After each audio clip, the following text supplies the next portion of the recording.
So we got I love that clip. I love that. I love that clip so much.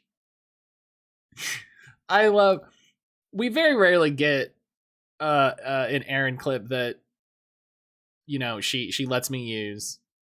I think my favorite part is right at the end. When it's like, how does she feel about mitochondria taking over the world? And I just look back to Erlin for comment. It's so funny. It's so good. It's so good. One of just and this is the thing I talk about every so often. Erlin is so funny. Erlin is such a funny, like she doesn't make a ton of jokes, but let me tell you, when she makes a joke, she gets me so much. It's so good.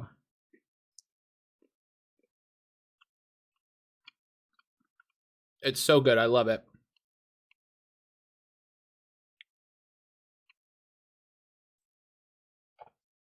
But all right.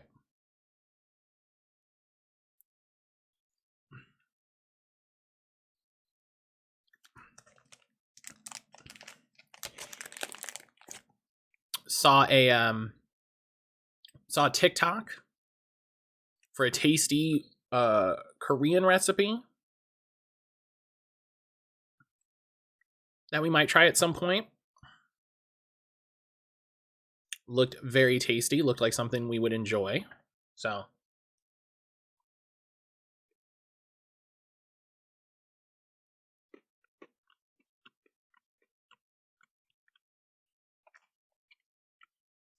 might try to make a small version of it. You know, just like a lunch's worth or a dinner's worth. But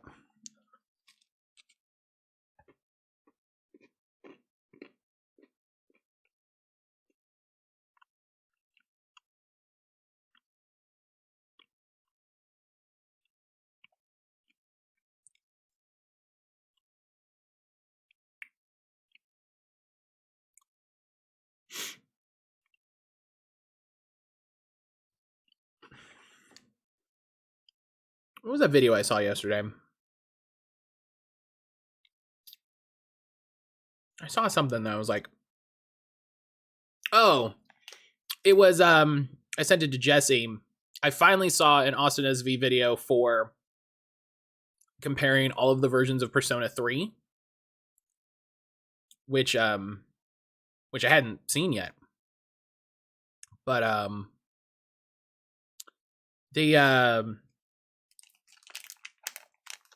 it was cool to see like all of the releases. So it was like regular PS2, FES, P3 portable remaster.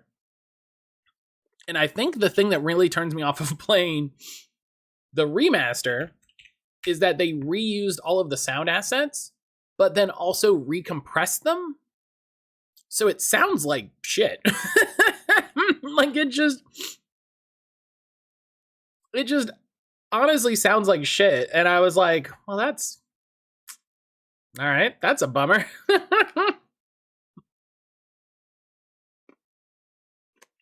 I was like, that's a bummeroo. So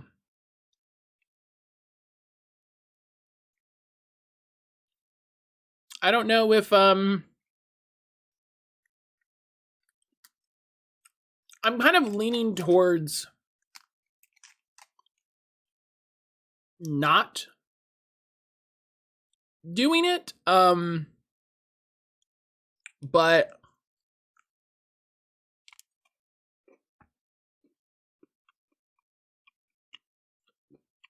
also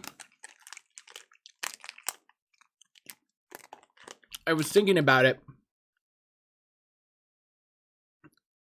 I like to do the ones Like, if I play a game, I like to play the version that's available. Do you know what I mean? I like to play the version that if people, for whatever reason, get excited, they're like, oh, this game looks cool. It's the version they can go get, right?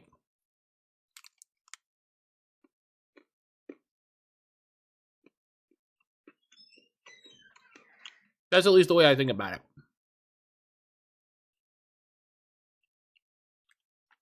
So, I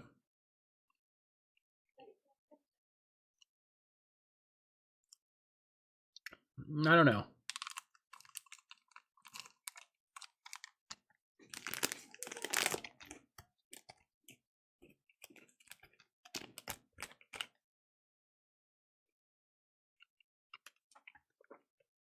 I don't know.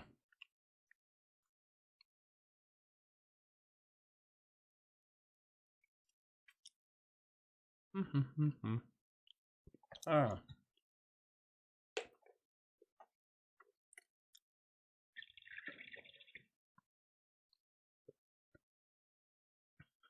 Excuse me.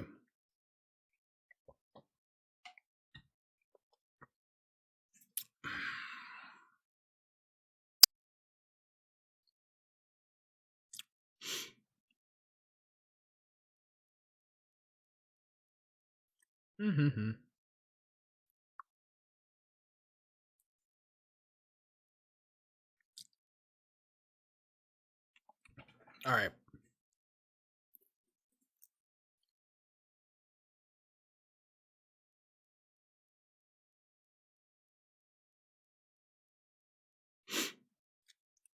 Excuse me. All right. Just checking a bunch of emails and stuff.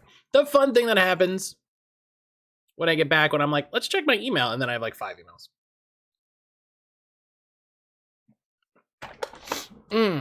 But let's get back to it. So we gotta go. We gotta go find Fang.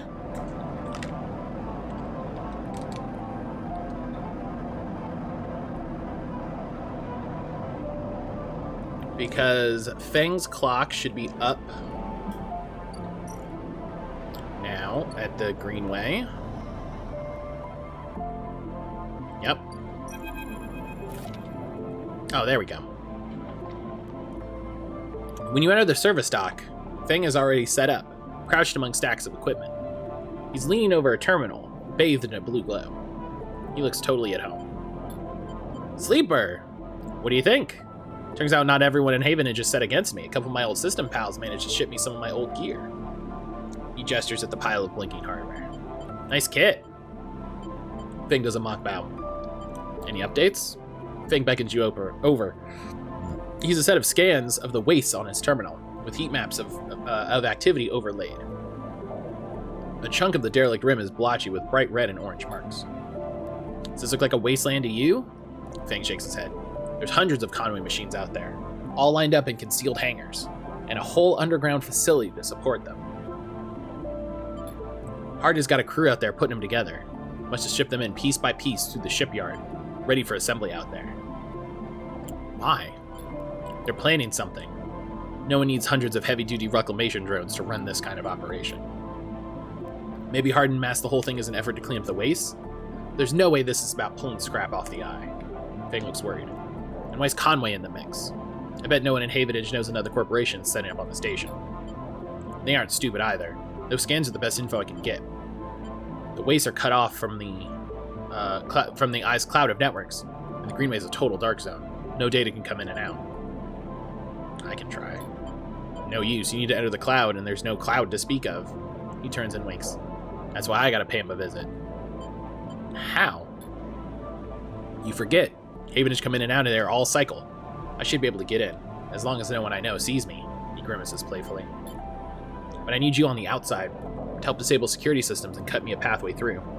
There's no cloud access, but if I can get inside, I can open up nodes in their network, and we can work in tandem. It's a massive facility, buried deep down there. Miles of corridor and ventways wrapped around cargo bays and hangars. So it'll take more than a few cycles to work through it. But as long as you keep them off my back, I know I can rip what we need out of there. He pulls a handful of ripple rims from his pocket and hands them to you. These are the last of my little helpers I managed to salvage, so make them count. I modified them slightly. This time, they'll feed their data threads back into the system that they're tunneling into.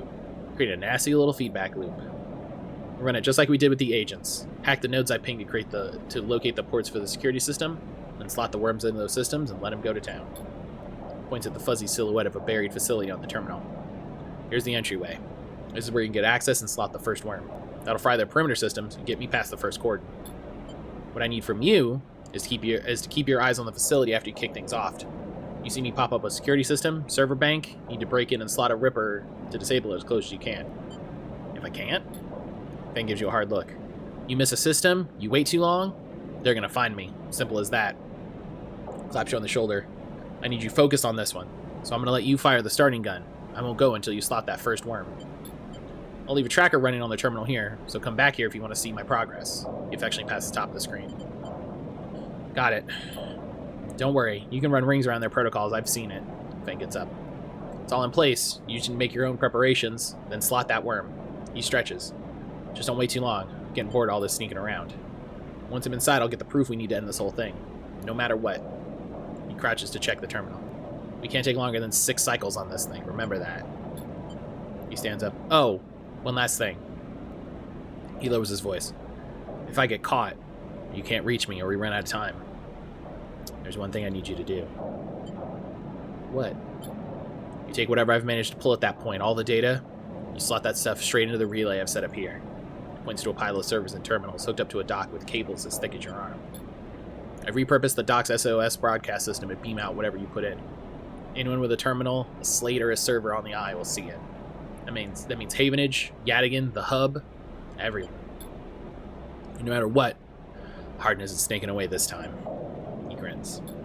I've got a bit more to do here, but the moment you slot that first worm, I'll make my move.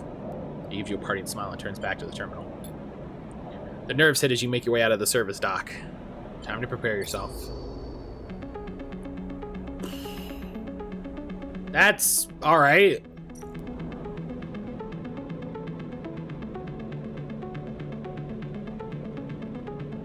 I can gather scrap. Oh god, come on.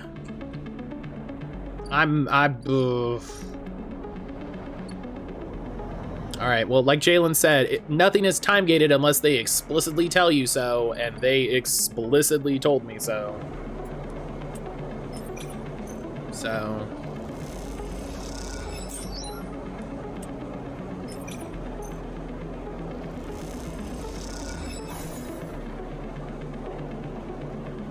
I didn't get scrap that time.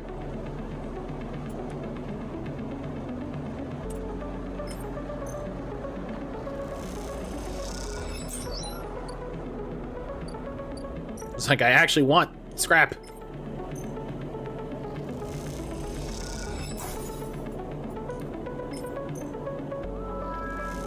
All right.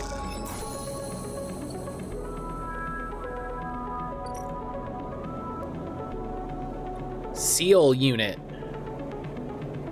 All materials. Unit now needs sealing section by section to be usable. It's a laborious task, but the outcome is worth it. Oh, and it's 6. Oh my god. Okay.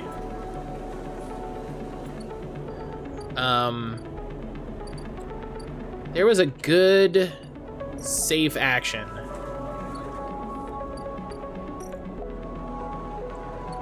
Who? Yeah.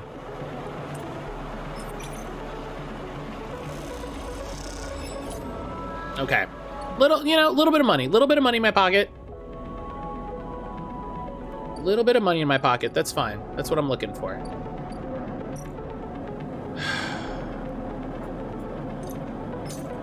I'm gonna buy that other ship mine before we get too far away.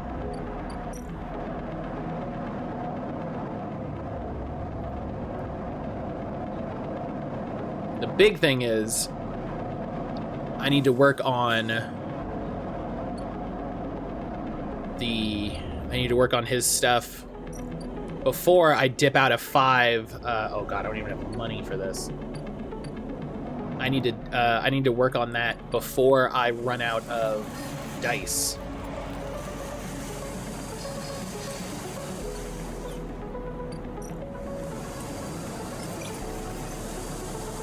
That's the big thing. All right. Do a quick shift. Keep my energy up.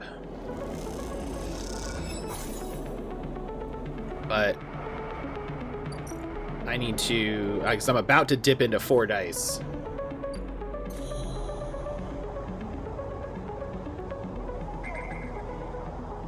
Conway access. Let's go.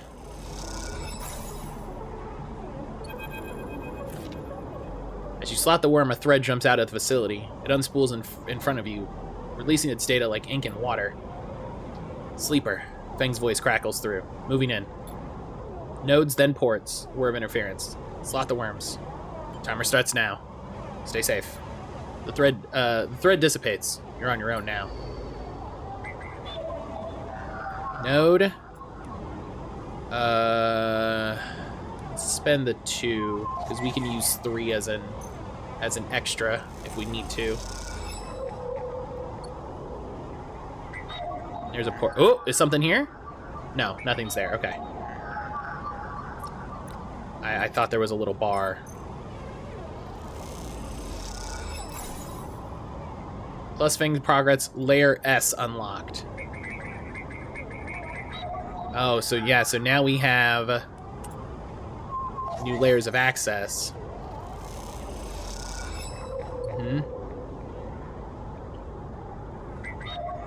And then we have to unlock this one.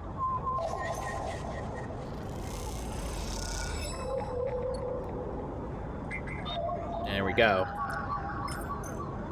There's the S port. Layer X unlocked. And that's 3. Okay. Do we have anything we can use? Okay, we can use this 3. Good.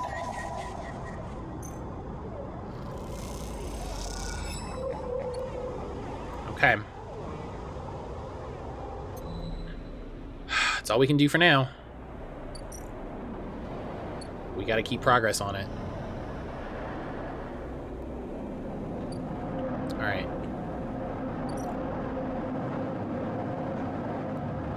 I would love to be working on my new home, but,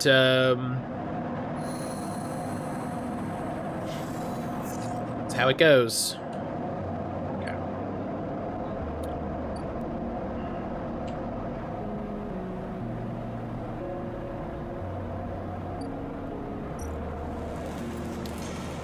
I've got a 5, which guarantees money for food.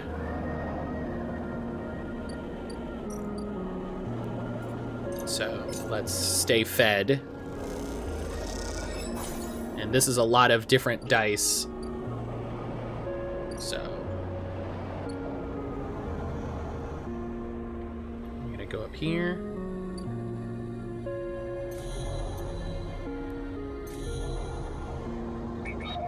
Okay, I need a 5 or a 6. And a 4 or a 6. So spend my 5 here. And then I'll re-roll. 2 5s. Can't use them.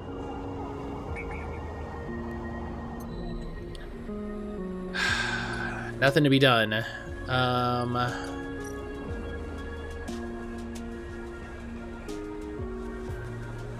Spend him here. Yeah, let's spend him here. Increase my Greenway exploration, which will uncover new things. New drive discovered. Grow mushrooms. The aviary would be a perfect place to grow mushrooms with some work. Mushroom groves. The aviary. Clear the overgrowth. That's a big... Ugh. Once a corporate garden for impressing guests with gene-tweaked birds, now this chamber is a mess of overgrowth. You can change that. And then mushroom groves. Collect spores. Forage for fungus. Grial caps. Ah, okay, so that's where I get grial caps from.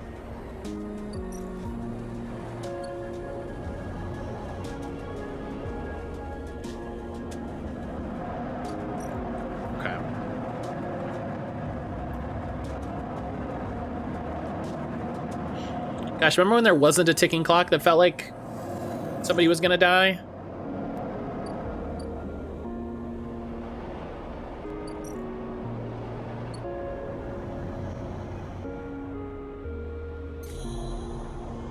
Alright. I need a 6 or a 4. Let's spend the 4. Keep the 6.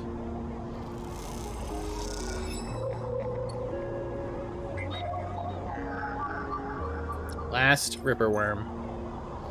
With this down, Feng should be able to control the facility's cameras. All layers unlocked. Thread from the facility cuts through the cloud like a hairline crack of light. That's it. The final layer of security broken. Somewhere, buried in the depths of the station, Feng is in control. He's slicing into the camera control circuits and piping out the result. The thread flickers and unravels into an image, a scene. 2 figures in a room. One sat, the other pacing. The pacing figure resolves into Hardin, the unmistakable superior posture, the shock of gray hair. The second figure's features don't seem to resolve. They're vague, unformed. Problem with the data, perhaps? You look closer. Then you see it. The figure's a proxy. Perhaps you should have expected from Conway, a corporation whose very existence is owed to automation. The proxy is a machine, designed to be piloted by remote connection. Someone elsewhere in the system puppeteering it with their own body, speaking so it may speak. The proxy sits impassively, or the Conway executive that is piloting them does, from the distant safety of some ship or orbital colony. We can move forward, there's no doubt, Hardin is saying. The reclamation team is almost ready, and after that I'll make the declaration. Nothing has to change. The proxy leans forward, its movements stilted, uneven, as if its body were being refracted through water. But things must change, Hardin. We need further assurances. I've been informed of a breach in one of the closed networks in the low end. You've been careless. Hardin waves an accusation away. We've been stretched. A breach was detected, yes, but no data of value was lost. Our board is concerned, Hardin. A drop in our value would be unwelcome at this time. The proxy leans back, its posture dominant. If the reclamation of AE-1 isn't contested, then we'll be drawn into a compromising legal position. Hardin approaches the proxy. There will be no contest, not from Solheim, who cannot muster defense, not from Havenage, who will fall into line below me. He crouches in front of the seated figure, eye to eye. And the people of this station, refugees, gangs, spacers, all either opportunists or degenerates. Havenage is no longer strong, no longer united. No one here believes in Erlin's vision, nor has the strength to enact it. I sat across from him at the negotiating table. He was forceful, eager. Weakened by his ideological convictions, perhaps, but a great man nonetheless. This place no longer deserves to bear his name. The eye is crippled, it cannot survive. It is a ruin filled with squatters and outlaws. They'll be lucky if it still spins in 100 cycles. Hardin stands. You will move forward with the reclamation because otherwise you will lose your advantage in the system. Without your advantage, you will lose claims on the remaining palladium. Without the palladium, your factories will go dark. He pauses. Do I need to continue? One moment, comes the response from the proxy, and his head drops to its chest. Hardin steps back and paces one more, waiting the discussion taking place elsewhere in the system. You watch Hardin as he paces, as he considers his future. What goes on within a mind like that? In the mind of a man who would burn all those around him for a path to some imagined golden end. The proxy lifts its head. We're happy to proceed. We will legally claim the station formerly known as Solheim AE-1 as salvage within 6 cycles. Havenage is to assist with the transport of the illegal residents to Conway housing and labor facilities. The proxy judders to its feet. Conway will also claim 70% of the raw output of the reclamation process after losses have been accounted for. Hardin nods. I accept. The proxy reaches out to shake his hand like a marionette, and then the recording loops. You watch it play out a second time, gripped by a horrified fascination. There's a bluntness to the conversation, to its blatant disregard for humans as anything other than objects. Things to be moved, to be used, to be fed into structures, crushed, and losses accounted for in the cells of tables, the margins of ledgers. You realize now you're no different than anyone else on his station in the eyes of the people in that room, and those like them. Each body here can be recast as a piece of property, a tool, an expense, an acceptable loss. In one moment, they can be named a citizen, celebrated, protected, and in another, very idea of citizenship can be used against them. This is what it means to live in proximity to a system like this. No longer. Not while the eye spins. You gather the recording, pack it into a polygon of purest light. Then you drift down into the service dock like a falling leaf and find the relay. It only takes a second to place that polygon of data, that recording in the relay system Feng prepared. And then you watch as it bursts out. A web of threads heading out into the black to every network device on the eye. Let them see what power it makes of a man. Hell yeah, drive complete! Icebreaker. Crack the toughest security system on the eye. Hell yeah. We should have 2 points now. 2 points.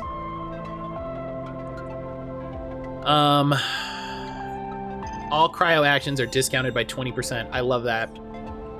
I love just saving some money.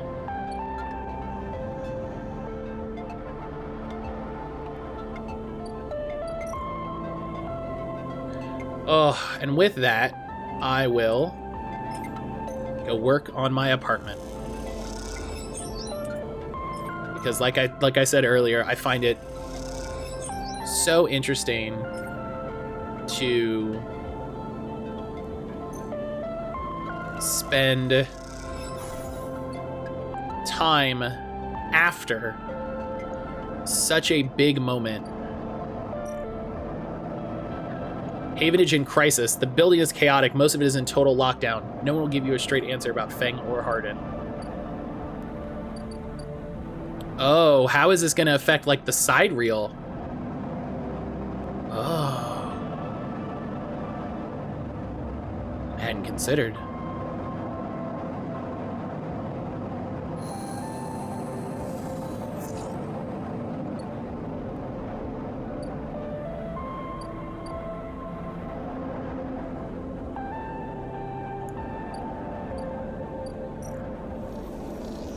I need some cash.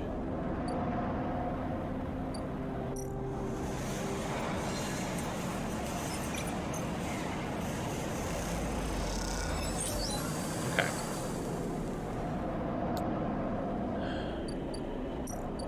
Made some money to eat today. It's cheaper now.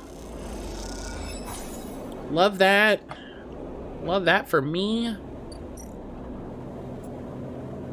And then I will just try to turn this into progress. Okay.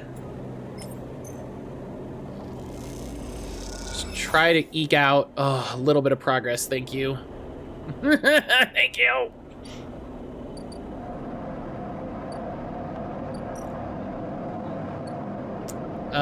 What happens? Scrap freighter.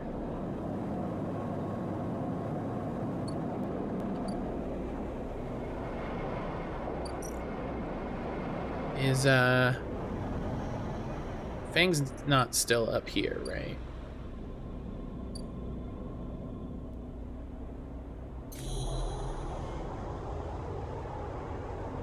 Yeah, okay.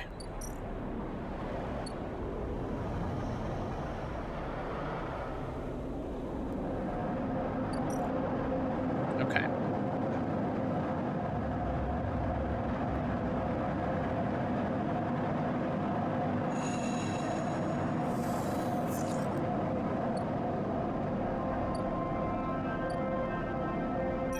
Let's see what's up with Feng. Feng grins at you as the bay door slides open. Above, in the rest of the building, people are busy, frightened. They speak in hushed tones and organize endless meeting after endless meeting. Havenage have avoided a full-blown crisis for now. Change is coming. Feng is in good spirits and bundles you inside before you even have a chance to greet him. That was the slickest operation the station's ever seen. He hugs you firmly. You made my job easy. He shakes you by the shoulders. I'm so proud. And, he smiles, I got to watch the cameras as Havenage security that weren't in on it assaulted the station. Feng smiled. One of them straight up just whacked Hardin with their pistol. It was beautiful. They have him? He's being held, yeah. He looks around. I think the idea is to use him as leverage with Conway, get them to back off. Maybe they'll exile him when they're done, or hand him over to some core authority. Feng shrugs. But I know he won't be an issue. I'm going to be focusing on systems for a bit. He shakes his head, seeing as that's my actual job. He points to the ceiling. The people downstairs weren't so happy, though. They've been fielding questions about the state of the eye left and right since the recording got out. People are scared. I'm not surprised. Yeah, this whole thing hasn't won me many fans in the administration. But I think in the end, they'll agree that outing Hardin was worth it, whatever the methods. He touches a stack of hardware. The eye is old, and it was never meant to run like this. The master control points that Erlin and Havenage installed, they keep it spinning from the rim. That isn't ideal. But if you're asking me, will the eye stop spinning next cycle? No. He smiles. And me and a ton of other skilled people will be working to stop it happening in the cycle after that. Arden's problem was he didn't believe in the people. He believed in systems, their ability to shape the world around them. Fang squeezes your shoulder. But as far as I'm concerned, people will be the ones running the systems, not the other way around. Anyway, Fang raps on the side of this terminal. I know you didn't come down here for a lecture. Oh my god, it's finally gonna happen. My tracker. I haven't forgotten. He produces a thumbnail drive.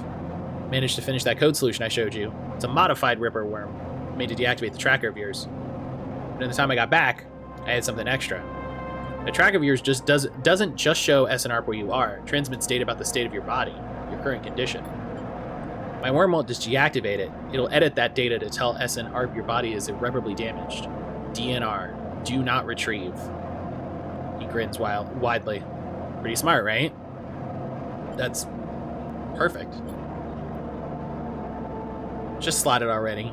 Take the drive and hold it in your hand. And close your eyes, open up your access ports. Take down your defenses. Ooh. Oh, this is the first time I've opened my port to anybody. This feels like a big moment.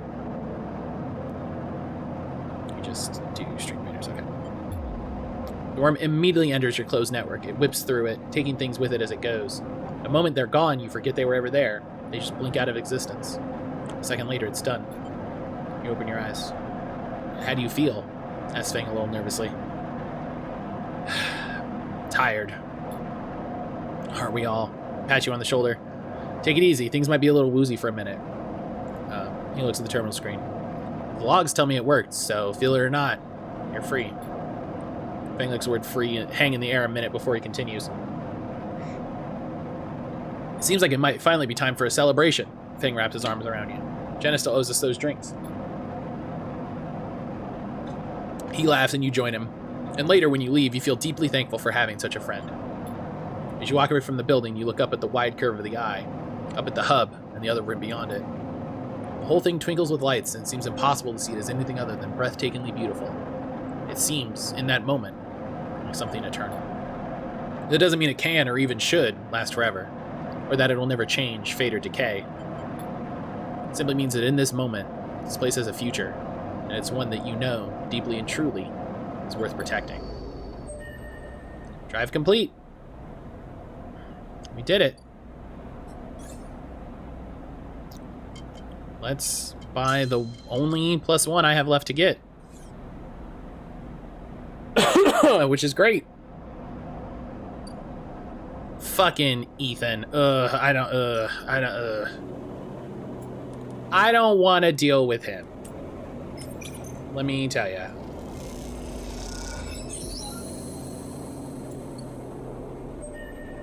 Yes! Drive complete. Squatter's rights. Feed a stray. There's signs a stray animal has been nosing around near the unit. A handful of chips with some crackers should bring it out of hiding. Hell yeah, give me a pet! Jalen, hello! Jalen, welcome back, my friend. I did it! I feel much better. That's good. The stray. The stray hops up into work surface and looks out the unit's small window. It doesn't acknowledge your presence. It just sits there beside the tray of crumbled crackers, staring out at the low end. What is this cat's story? Are there more in the station? You haven't seen another in the low end, but in this vast megastructure, that means little. There could be a whole colony of cats like this one down in the warrens. You look at its sleek, dark fur and sharp eyes. It doesn't look ragged, it looks at home. In fact, its presence in the unit makes it wonder if this is the stray's apartment that you're squatting in. Just watch it. Though the stray is looking out at the station, you feel its attention on you, waiting for you to spring your trap. You remain relaxed and watch as something flickers in its eyes, perhaps the reflection of a passing ship. The stray settles a little and starts eating, picking at the broken crackers. You don't remember ever having been this close to an animal. It triggers something in you. A recognition of a life, totally unlike your own, but somehow connected, parallel, and even interwoven. The stray licks crumbs from its fur. Do you like it here? The stray flicks their tail at the sound of your voice. It's hard to imagine the stray liking anything, or at least being vulnerable enough to admit it. But the stray's the stray's pleasure to existing here in this place shines through its every sinew. It's not that the stray is always happy on the eye, but that the stray is engaged by this place. It's alive here. You turn your eyes to the window, the one that the stray looks out of, and you both watch the stars and ships together. You feel something pass between you and the stray, a sense of acknowledgement of each other, a sense that each of you might share something with the other, a point of connection. Then all at once the stray yawns wide, hops down from the unit, and brushes against your legs. And then it's gone, out through the unit door and back into the corridors of the low end. Oh, we have a little kitty friend. Love it. Jalen, how are you? How are things?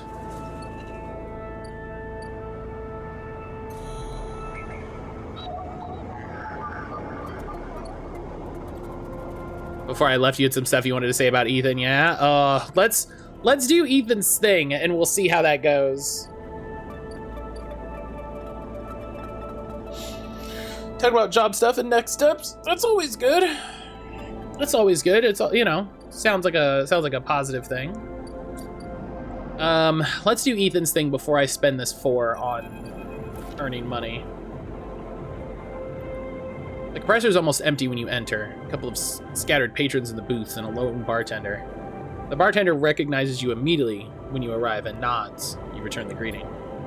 You already know you won't find Ethan here, but you had to be sure. With your tracker reporting you dead, he wouldn't have stuck around. You look at the empty stool, his empty stool, and you smile. You can imagine him on it when his slate chirps, letting him know that the target he was tracking is dead. You can imagine the screaming and swearing, too. Is that all you were to Ethan? Another target? Or was there something else going on? Seems like a foolish question to ask now when he's fled the station, but it bothers you anyway. You take one last look and walk out. You doubt you'll ever come back to this place, or the memories it holds. You walk back into the lights of the bright market and allow yourself a smile. This is what Feng meant when he said you were free. You get used to it. Boom! Love it. Yeah, we finished the Feng stuff. Which is great. Alright, let's use this 5 to make some money.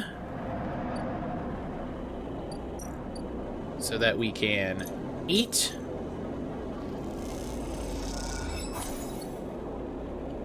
We don't have a lot of safe options.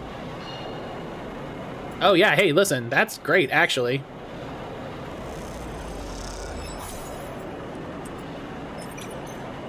I take it back, we have some great safe options. Negative outcome, we still made $6. I'm not mad about it.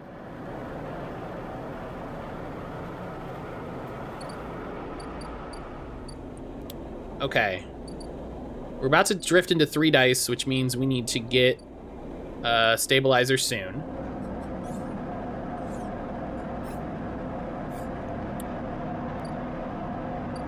But I also think... Oh, it's going to take a few more cycles for that to happen. Okay, that clock is gone. I was like, that clock should be gone. -2 energy, -1 condition.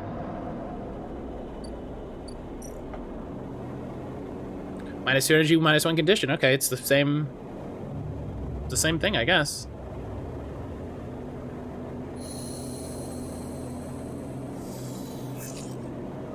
Yep, 3 dice. Okay, well...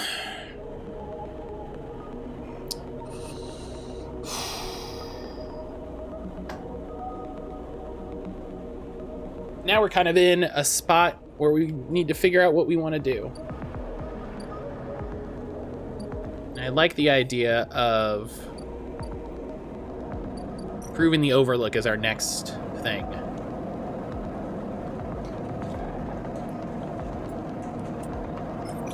But yeah, so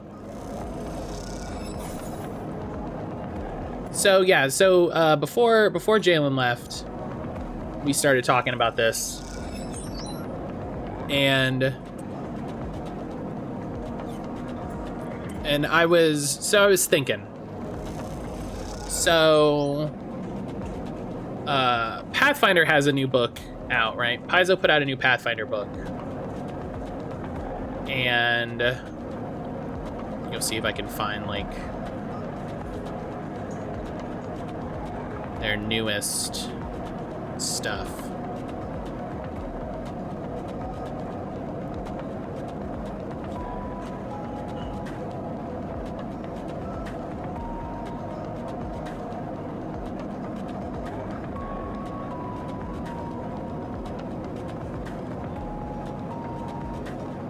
This is a very specific book.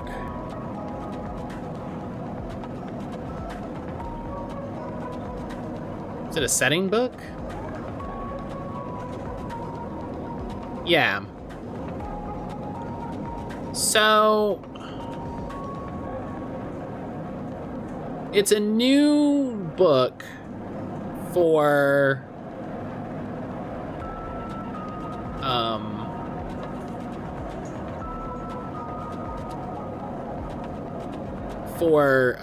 the firebrands, which are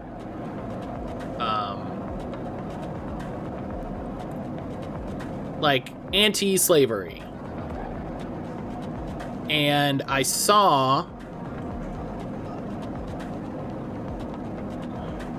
from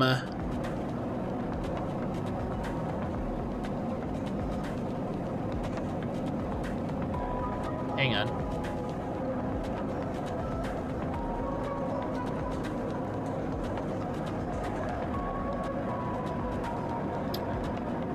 So what frustrates me, so hang on, we'll come over here since this doesn't have anything to do with the game, right? So the new book, right? And this is like trying to put some different thoughts together, right? So the new book deals with the firebrands, which one of they're like, you know,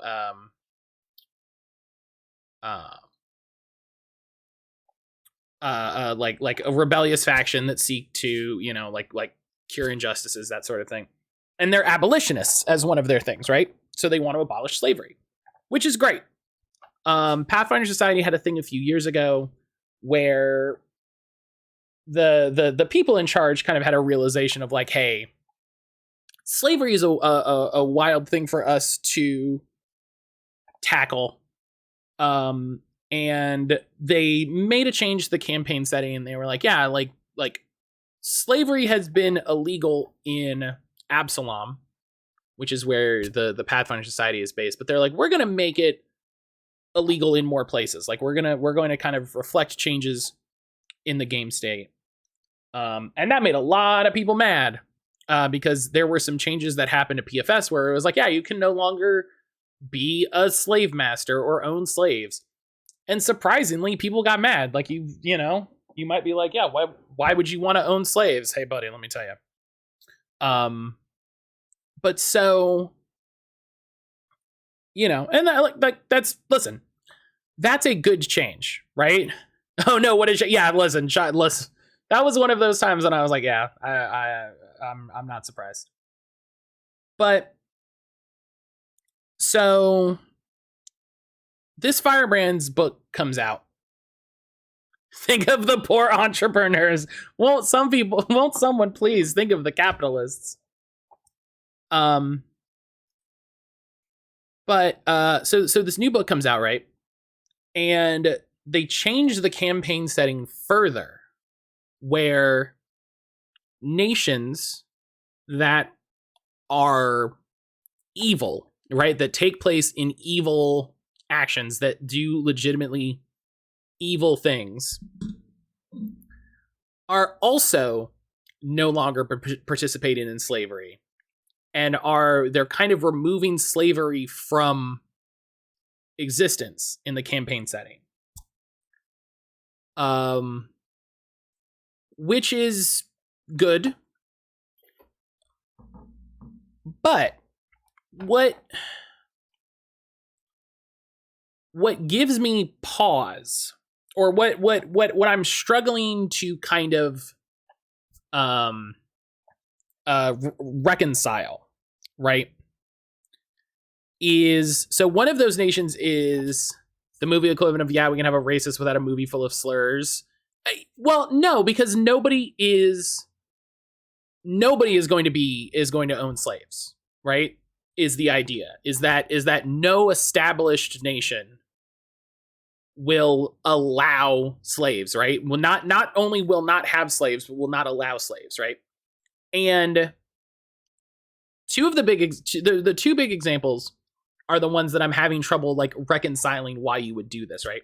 One is, and I'm going to explain it because I don't know how much people know about Pathfinder. I don't know if Jalen knows anything about Pathfinder. One is the nation of Cheliax, which is literally sold to the devil, like Asmodeus, the devil, who's one of Asmodeus's anathemas. One of the things that Asmodeus hates is freeing a slave. So, and the product line designer like came up with all these justifications, and I'm like, okay. And then the next one is Katapesh.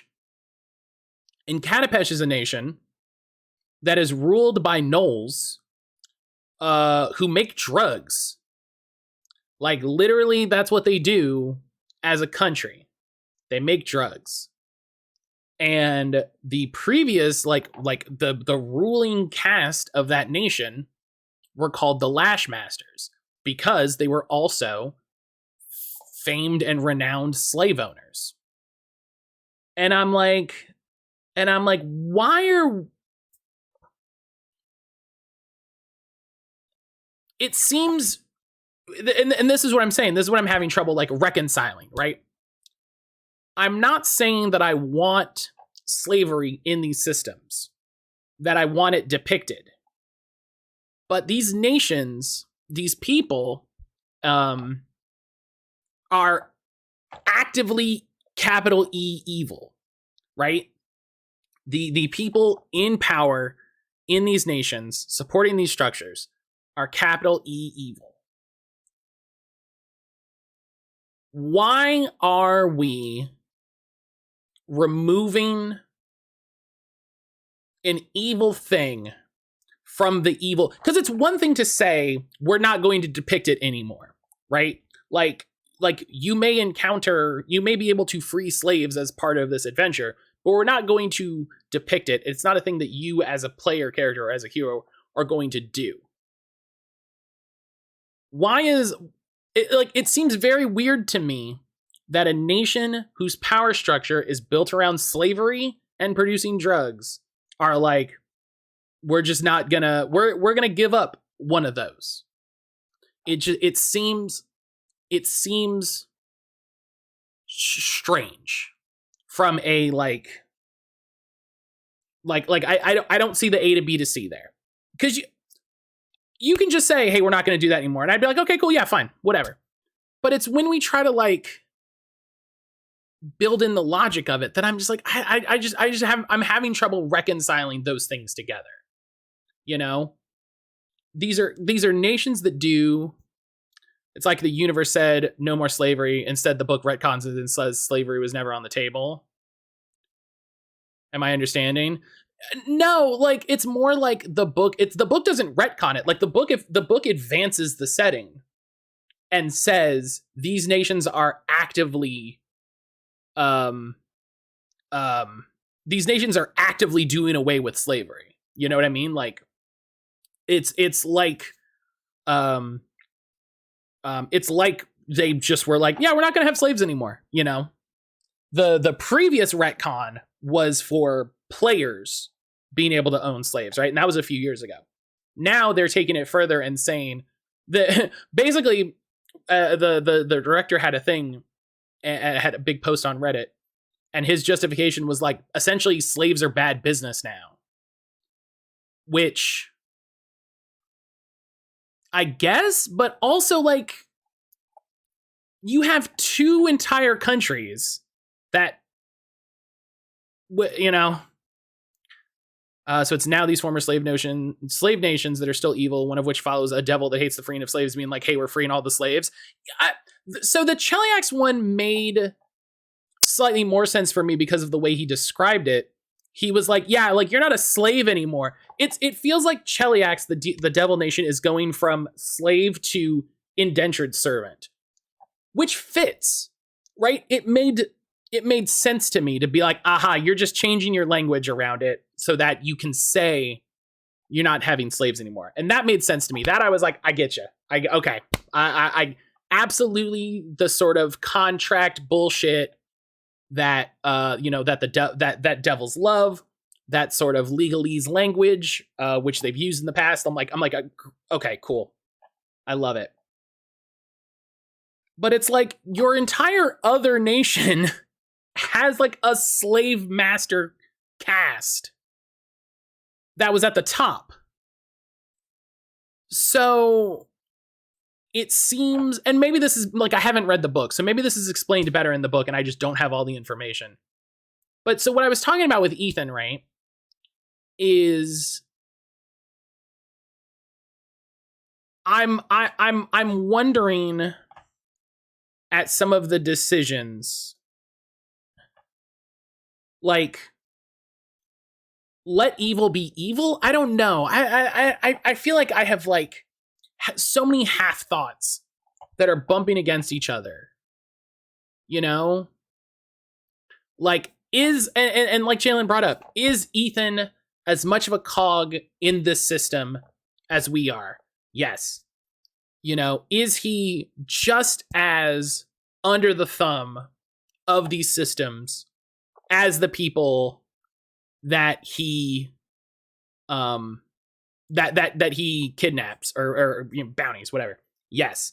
Is he still a self-righteous piece of shit who delights in that system? Yes. What do you mean let him be evil? So I feel like there is a trend of making villains sympathetic. Do you know what I mean? Where like, I don't feel, and we'll use this game as an example. I don't feel like I need to like Ethan. Do you know what I mean? I don't feel like every character needs to be likable. I don't need to sympathize with every character. You can have a character that's just like, that guy's a shithead. There, I got it. Saint, hello. In that vein, I say this game doesn't want you to like or empathize with Ethan. I feel like the game... Space! I feel like the game gives you the space to empathize with Ethan. Do you know what I mean? Especially in the second bit, where maybe this is the difference between like player feelings and character action, but I feel like there is room in this to empathize with Ethan to a degree, to be like, ah, man, this guy lost his contract. He doesn't have any money. That sucks. Maybe we should help him out. When it's just like, no, this guy should fuck off. I shouldn't want to help this guy. You know? I get what you mean based on some of the sleeper messages, especially when he left. Yeah. I've rid myself of him as soon as possible. But it just, I don't know. I understand the move to make villains more dimensional, I guess, than just like, nah, I'm evil, see? I'm gonna blow up all the orphanages. Because, like, okay, sure. But, like, I don't need to know. And this might be like a video game problem more than like an overall media problem. But the thing I always think about is the Last of Us 2 thing, where it's like, oh yeah, you'll you know, the guy will get mad that you killed his dog. Well, but also he's trying to kill me, so I don't give a shit. Do you know what I mean? Like, I don't care that this man who's trying to kill me loved his dog. Doesn't factor into the equation. That wasn't fully updated / changed when you get to the oh he left scene. There are a few instances where the game very much wants you to feel a way that's kind of counter to how I'm feeling about whatever it is at the moment. Yeah, and I don't think this game is as bad about it, but I feel like other games are really bad about it, you know? I feel like other games are and media are really bad about it, where I'm just like, I don't need to empathize. I don't need to sympathize with the villain. You know? Like, I don't need to be like, Ethan had a sad childhood when his dad wasn't around, and that's, you know, that's why he does what he like. Dog, it sucks for everybody. I think a lot of it is a base in both this game and the genre. But yeah, so it's just like between this and the Pathfinder thing, like I said, like there's a lot of like half ideas bumping together in my brain where I'm just like, Everyone here is in the periphery. Ethan said that the bar was an old stomping ground. He's a cog. Everyone's dealing with this system. It isn't too bad in this. Ethan isn't the only villain. No, that's also true. Yeah. Harden, I appreciate, is like immediately dislikable, and you're like, oh, you're just a big shit heel who thinks he's better than everybody. I get it. But yeah, I'm using Ethan as an example because it's a relevant example. That says everyone's dealing with the system that says either fall in line, die, or try and make your own thing. Constantly worry about when that line will come and make you fall. See, I knew Jalen was gonna have good thoughts on this. That's why I waited.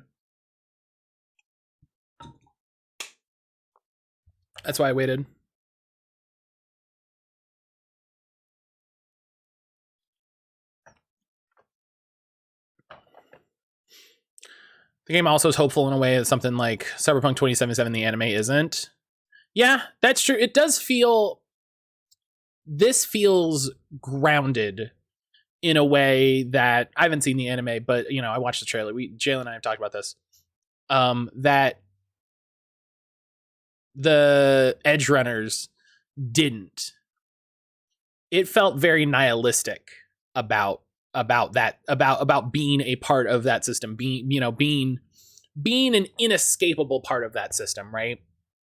You can't escape this system that will grind you to dust so that someone else can make another buck. So what the hell, go out in a blaze.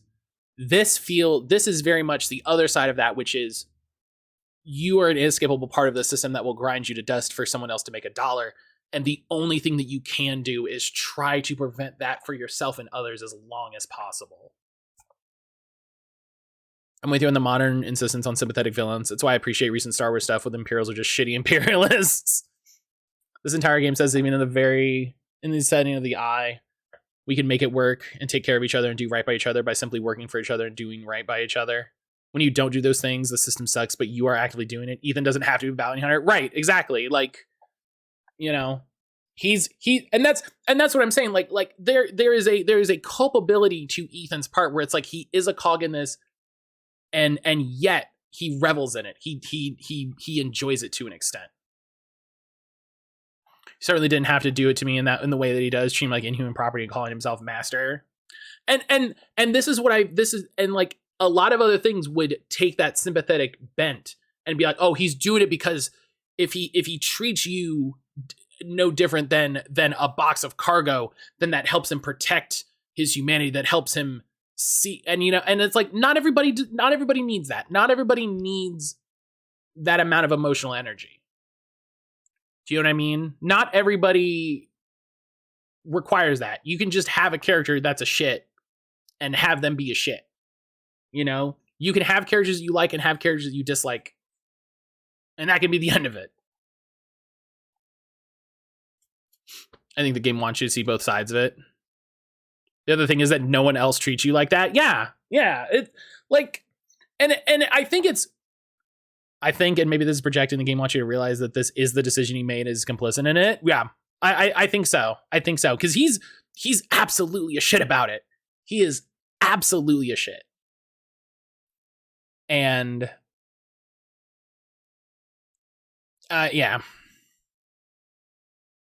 yeah, nobody else. I'm actually shocked.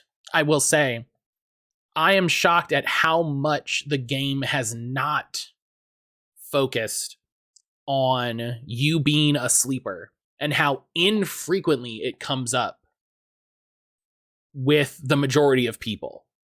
There are people who are more focused on it than others, like the scene with Hardin in the shipyard. But that is who he is. Like, of course, he sees you that way. That's not surprising. No one else seems to focus on it or worried about it. Being complicit is a choice, especially on the eye, a place full of people who've made their own systems and organizations, actively decided not to be complicit in the big corporate systems. A lot of the various character stories are disjointed from each other. That's true. Hart is the corporate guy. Ethan's the guy contracting for corporate. Yeah. And both of them view you this way, and nobody else seems to. Everyone else is people who live in the periphery and embody that.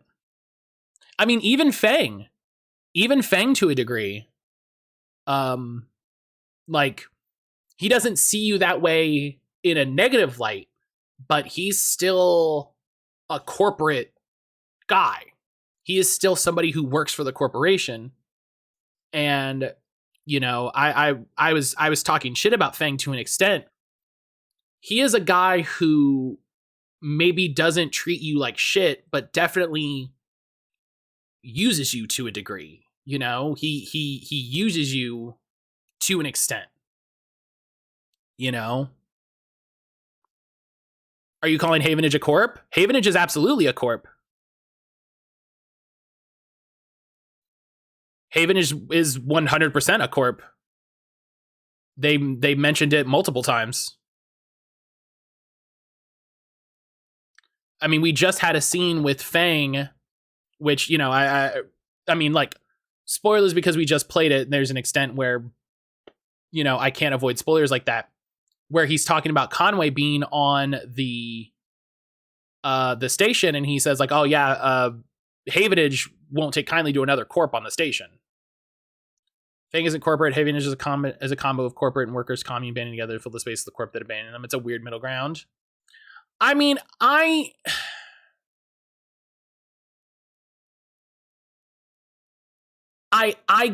get it, but if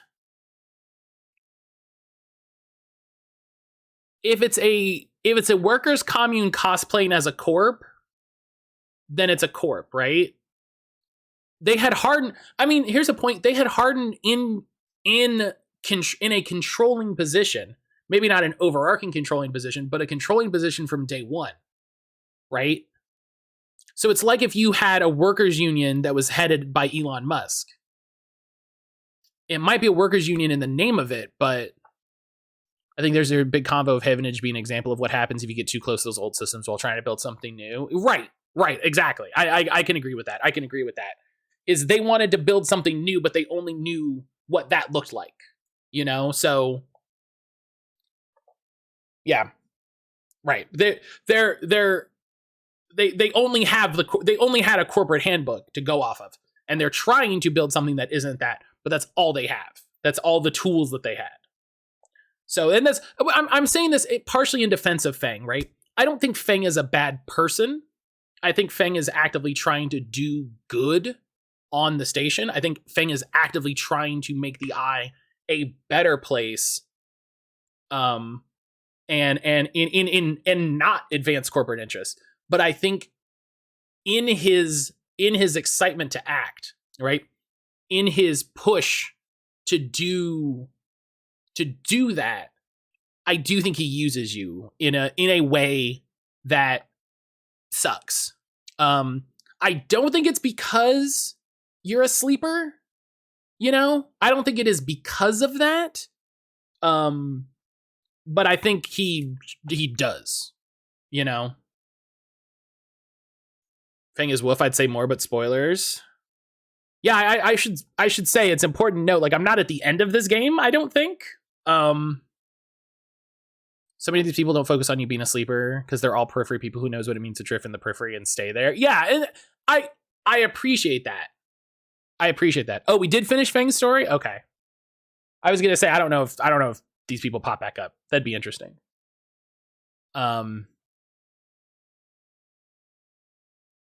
But it was.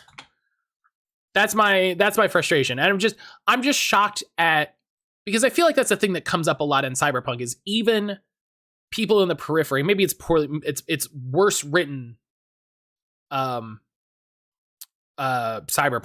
than this, but even people in the periphery will treat. I mean, it's the thing that happens in Shadowrun. Honestly, a project I would love to work on, a thing I would love to see, is Shadowrun the property written in more mindfully. You know, I feel like a lot of Cyberpunk, even among people who are in the periphery, like Jalen says. Have I played Dragonfall? I have, but I haven't for it was a long time ago. It feels like they use that as an opportunity to basically like, well, I get shit on, so I'm going to shit on you too. And I feel like that's like, and maybe that's, you know, more in keeping with Shadowrun's aesthetic, because I feel like Shadowrun is capitalistic Shadowrun, where I feel like Citizen Sleeper and others like it are socialist and communistic Cyberpunk, of like, these systems exist and we can't escape them. The only way to exist is together. The only way we can even hope to survive positively is together. Whereas Shadowrun and Cyberpunk, like the property, Cyberpunk 2077, I haven't read like Cyberpunk the game, feel like it's like we can't escape these systems and the corporations rule everything, so we'll just fucking explode and take out who we can. And it's something I like about Lancer as well. Cyberpunk is very hopeful and optimistic. I need to read that. Now that I've read most of Gubit Banwa, I need to finish Gubit Banwa. American Shadowrun loves its making PCs corporate contractors. German Shadowrun's less overtly terrible on that front. I do love my go-to Shadowrun character is a dwarven hacker wage slave. So Cyberpunk the TRPG is not better in its theming. No, I didn't think so, but I hadn't read it, so I didn't want to say. I didn't want to assign. I didn't want to assign to it without knowing. You know what I mean?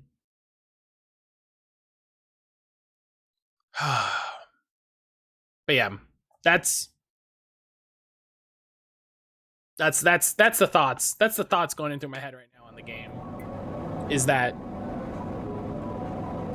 we have a lot. I have a lot of them. Like I mentioned this a bit at the beginning.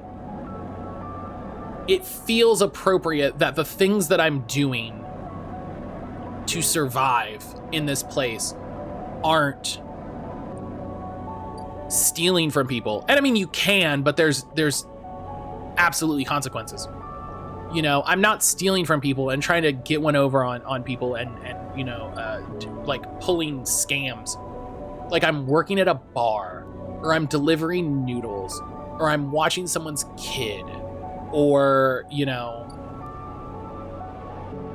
And like, there are corporate jobs, sure, but it's like, that's like, sure, I can work at the freight hub, but it's like, it's there, you know, it's a place to work. And I really appreciate, and I said this at the beginning, but I'll say it again, like, I really appreciate the dichotomy of that, you know. And this, I think you'll like the Greenway stuff once you get there. I'm just starting to unlock the Greenway. I'm just starting to unlock the Greenway stuff. Again, Ethan could have made that choice, especially getting here, especially like arriving here, you know. He could have taken that opportunity. There's a reason I'm very, very intent on calling it Neon Liberal 2077. He didn't have to be that kind of bounty hunter. You know, I'm sure there's all kinds of jobs in the system. I'm sure there's all kinds of jobs he could have had. Okay, let's Can't say he's from here, but it's not his first time here. Yeah.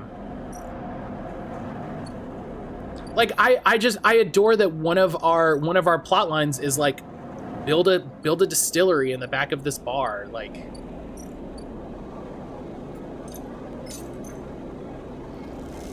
it's so engaging. It's so interesting. It's, you know.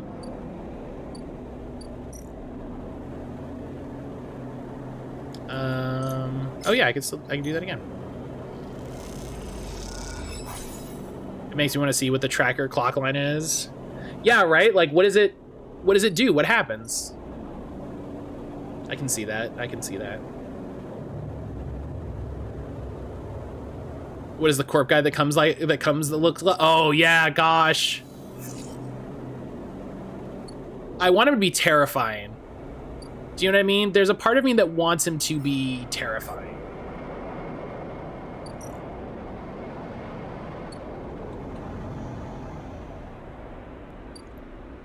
Like, it's scary to have to do a different save for that. I'm not ready to do that because I don't want to spend I'm also terrified of it being he shows up and it's over, which would suck, or it's only one scene. I would bet you that you show up and it could be a game over because you have such a big clock once you get there. You know? You have such a big clock. All right, let's... I should be doing things to earn money to buy fucking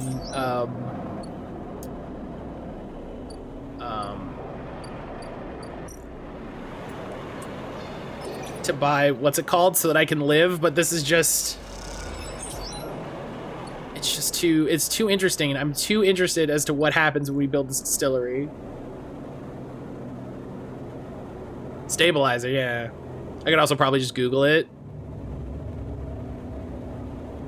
I mean, I feel like it's not hard to boot up another save and go for it, you know? Okay. So, what, I need 80? 64, that's right, I bought the discount. I bought the discount. One of these is really good. Only 10 away from 2,500. Oh, yeah. Thank you. Yeah, we're getting close, which is exciting.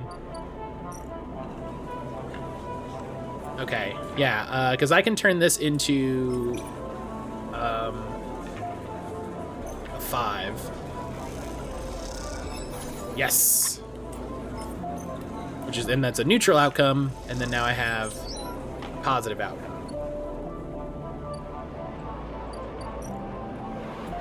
Yeah, we're getting there. We're getting there. Ooh, and I got extra money. Great. Great. Okay. Let's eat.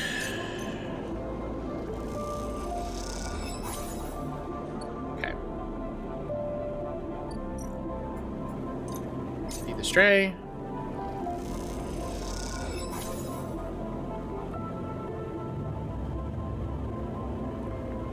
Yeah, we're getting there. Okay.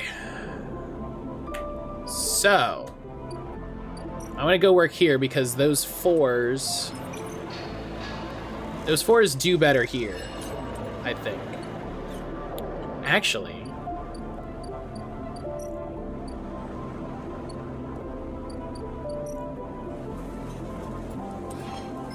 I think a neutral option is 9 cryo, yeah. But the 4 gives me...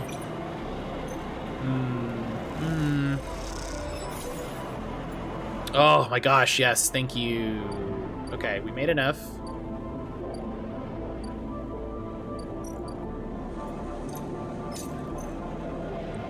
We've got enough, and I have enough to eat. Incredible. What a day.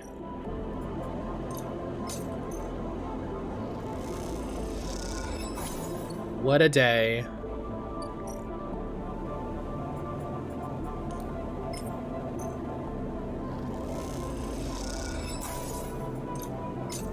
Feed the cat.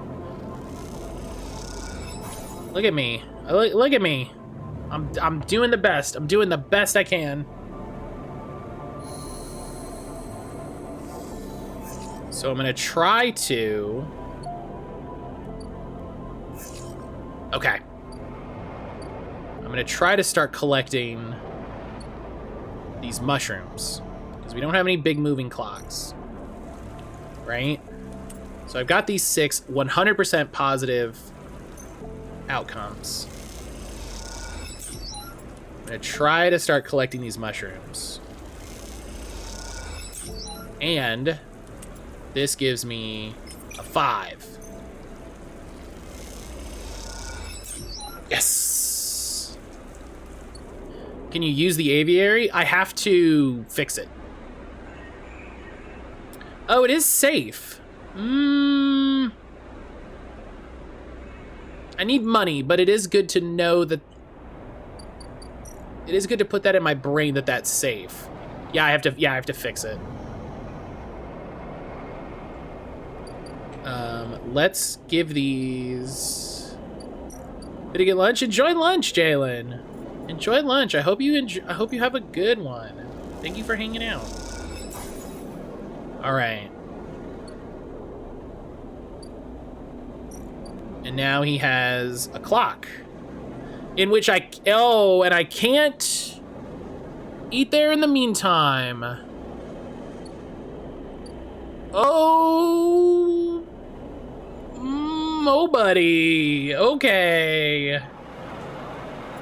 Well, that's, you know...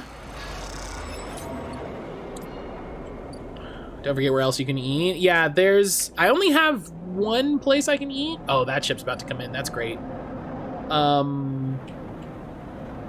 Right? I only have one. Which is... here. And I can't eat here. Oh, but I can get energy.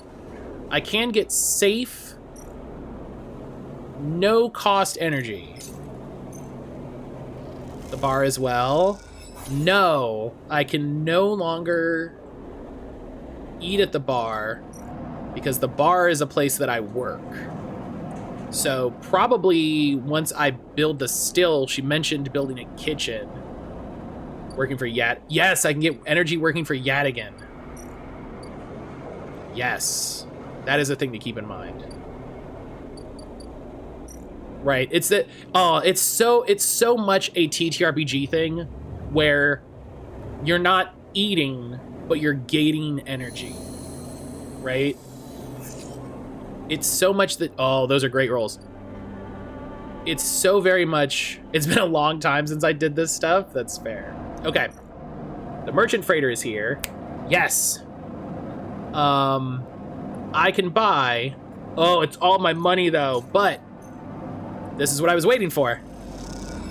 I can buy a 3rd ship mind piece. I can come here. I can make another ship mind. I can go to Ankita. It's been so long. It's been so many cycles. It's been so many cycles. But we did it. You drop the huge cylinder onto the mess room table. Ankita can't hide her excitement. Drive complete.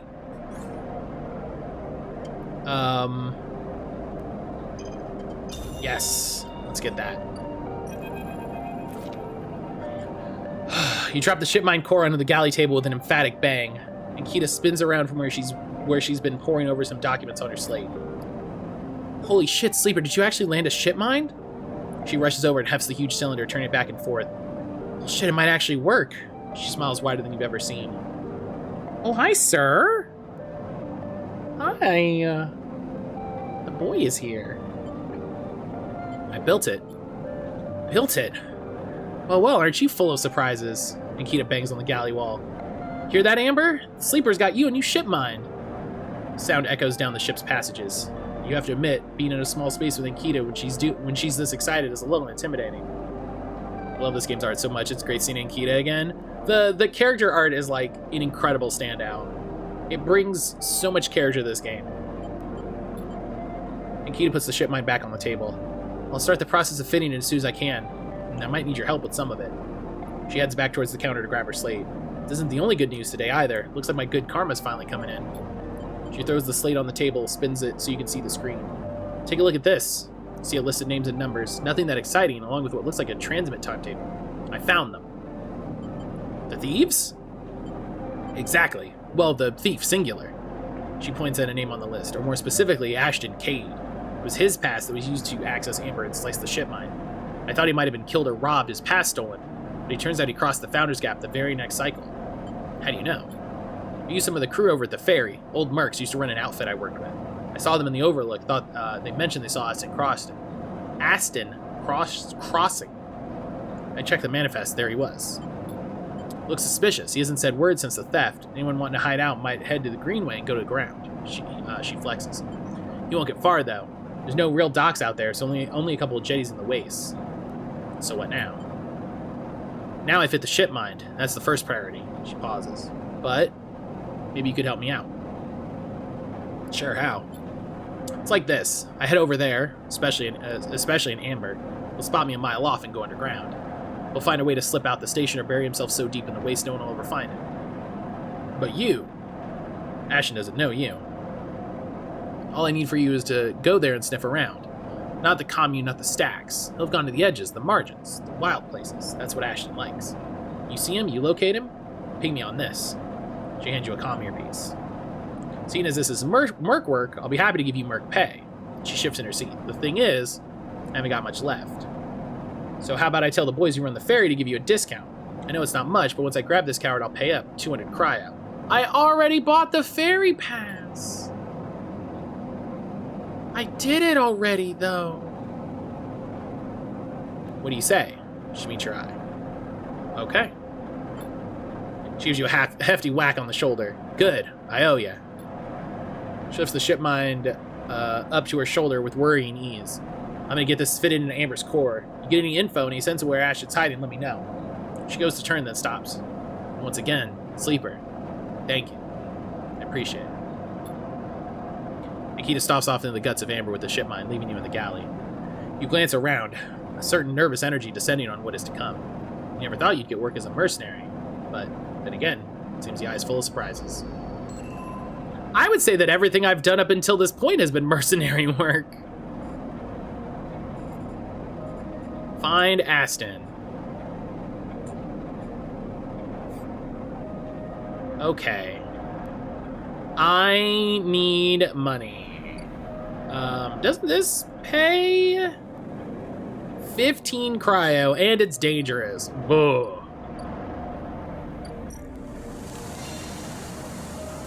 $15. There was something that paid like 23. Oh, you know what it is? You know what it is?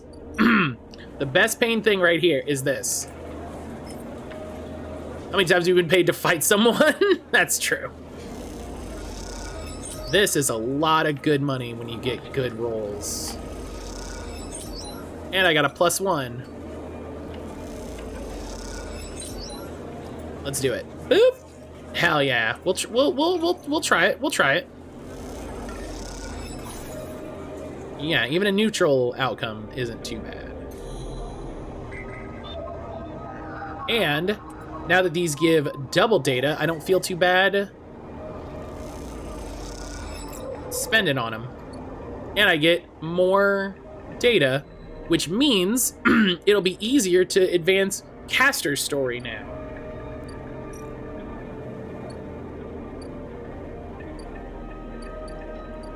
Okay.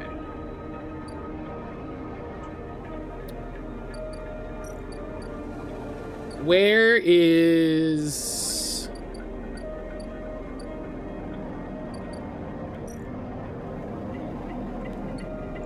Oh, do I not have a place to eat?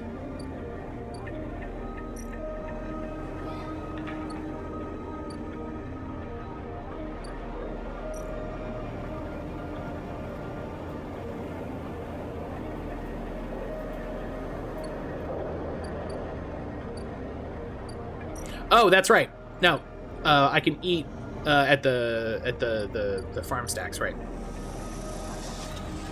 It's cheaper now, so that's good.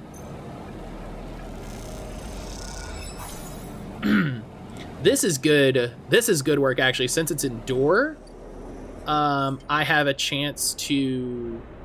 Oh, no. That's engage rolls I'm thinking of.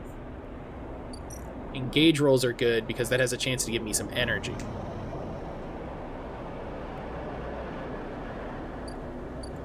Okay.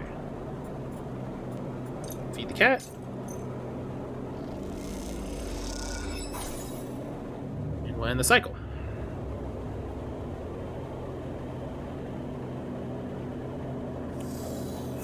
Okay. Those are not bad rolls.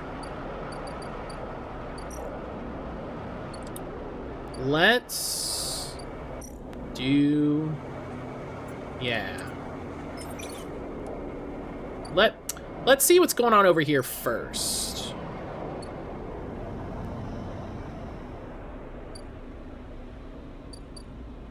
Wild margins.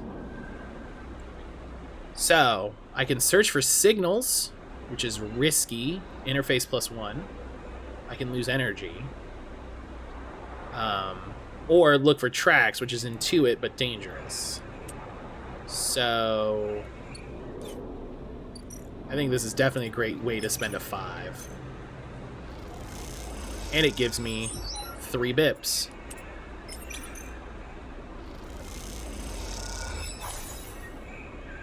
Nice. Okay.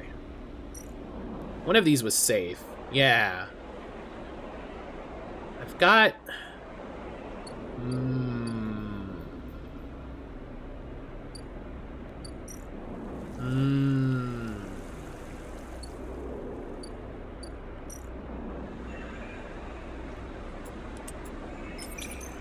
Got a good bit of money stashed to eat. And so I want to think about things that I want to work on. Actually, let me keep this. Because...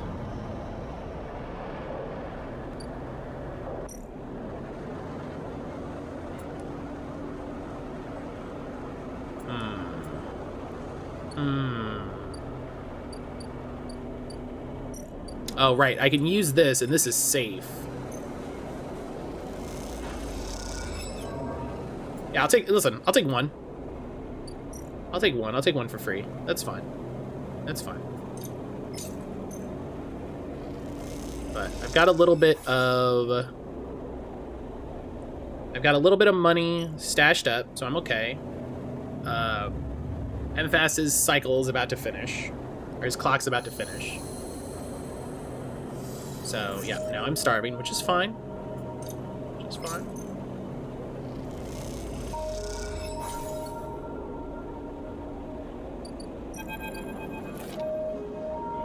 Emphas is grilling the griot caps. He's had to heavily adapt this recipe, he says, but the smell's already incredible. It emanates from a strange purplish white bulb you've never seen before, and he's slicing it finely.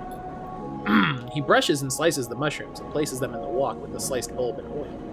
They caramelize there in that well-worn crucible. He adds liquids, transparent and opaque, and turns down the heat. A sprinkle of leaves is the final touch. You have a moment, sleeper, he smiles. Do you have a story? Something in the scent of the food gives you a feeling of nostalgia, something distant and melancholic. Seems like the story should match that feeling somehow.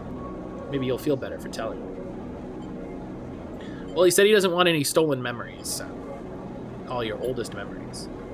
Start by explaining that when you were emulated from a person, many of your memories were left behind. Perhaps an intentional part of the process, a way of keeping sleepers ignorant and malleable. Perhaps it's a side effect from imperfect emulation. You admit you don't really know. What you do know is that some memories survive, and then on occasion they come back to you, like shadows passing overhead. You recall, you detail one recurring memory, which despite returning to you with enough regularity for you to think of it as familiar, always fades as quickly as it arrives.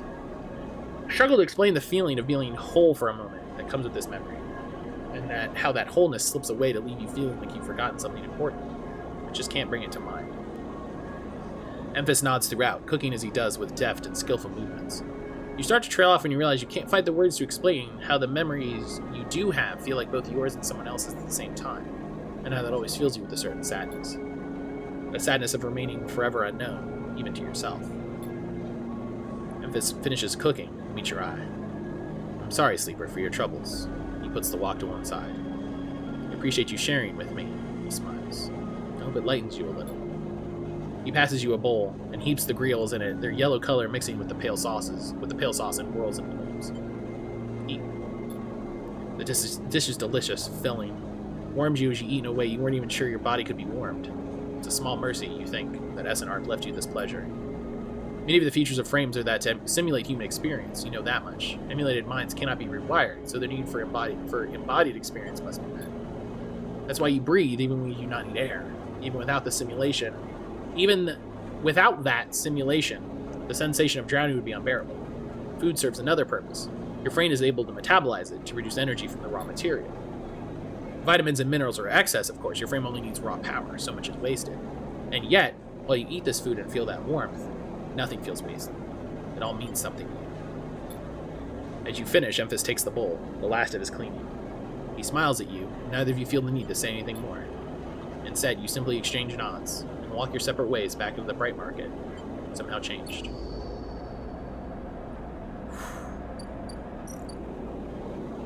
So now,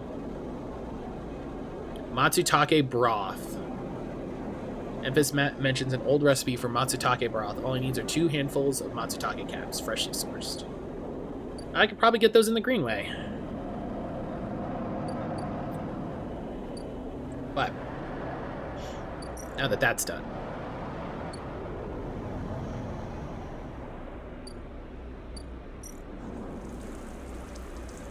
grove spores. I would bet you grove spores need to be grown in the aviary. But let's see about finding this guy, because we got him.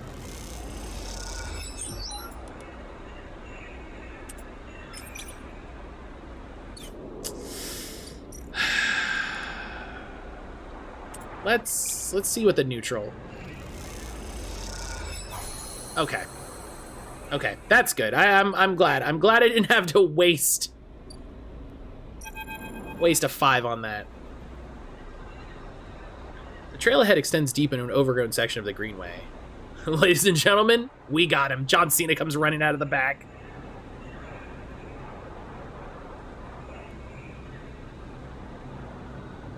A trail ahead extends deep in an overgrown section of the Greenway. At this far end of the ring, where the long, lazy curve of the Greenway becomes the scattered, wild landscape of the waste. I'd forgotten about that. Things are oddly quiet.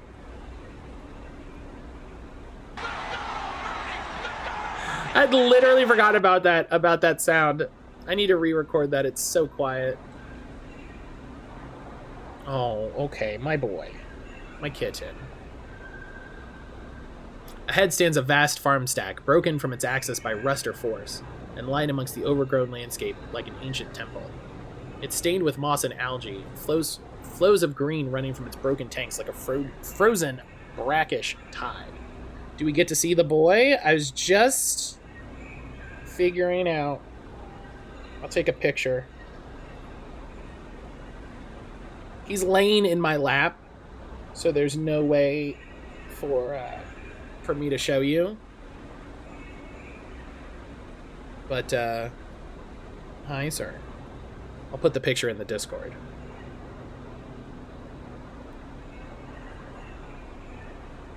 Alright, hi, sir. Okay. Okay, bites. Okay, bites. And links.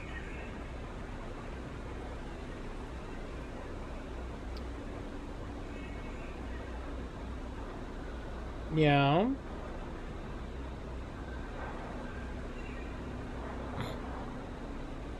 Okay.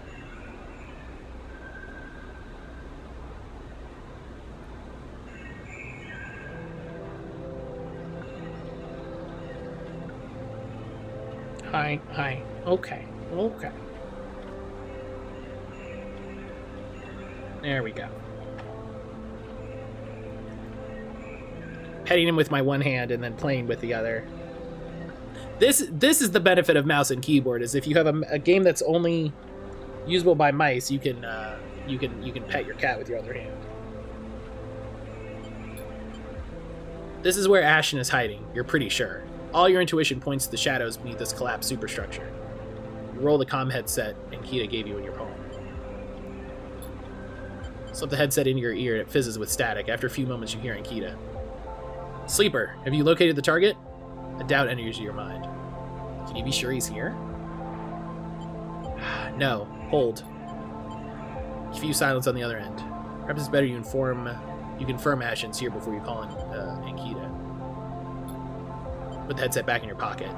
Not yet. You need confirmation. You survey the route ahead. There's a direct route. A line of broken pillars that take you into the center of the structure. Or you could skirt around, keeping to the cover of the raised spine of the greenway, and work your way around. It'll take longer, but it's better concealed. Yeah, take the secret route. You decide on the long route, head off towards the central spine. It's slow going there, where the overgrowth meets the metal wall, but it's so concealed you can barely see the glass roof high above. You follow the wall, knowing it'll lead you to the edge of the collapsed stack. For the final part of the journey, you have to work your way... Hang on. This boy. This little sir. This little sir. Okay. It's exhausting. You stop on a small rise to rest. It's been hours since you began. You desperately hope Ashen hasn't moved on. Just ahead, a small glow is coming from somewhere within the farm stack. A glow light? Still on after all these years? Take a little longer to rest than push on.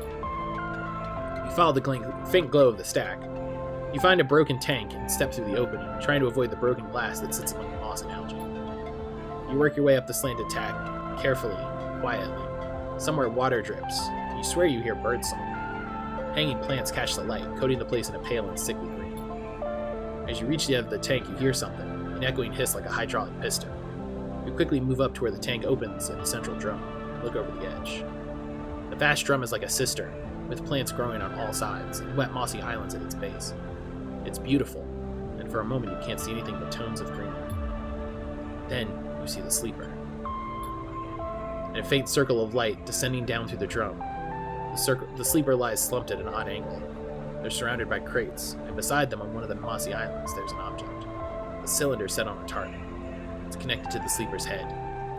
You flinch. Are they one of the others? One of the ones that escaped with you? You squint, trying to recognize them.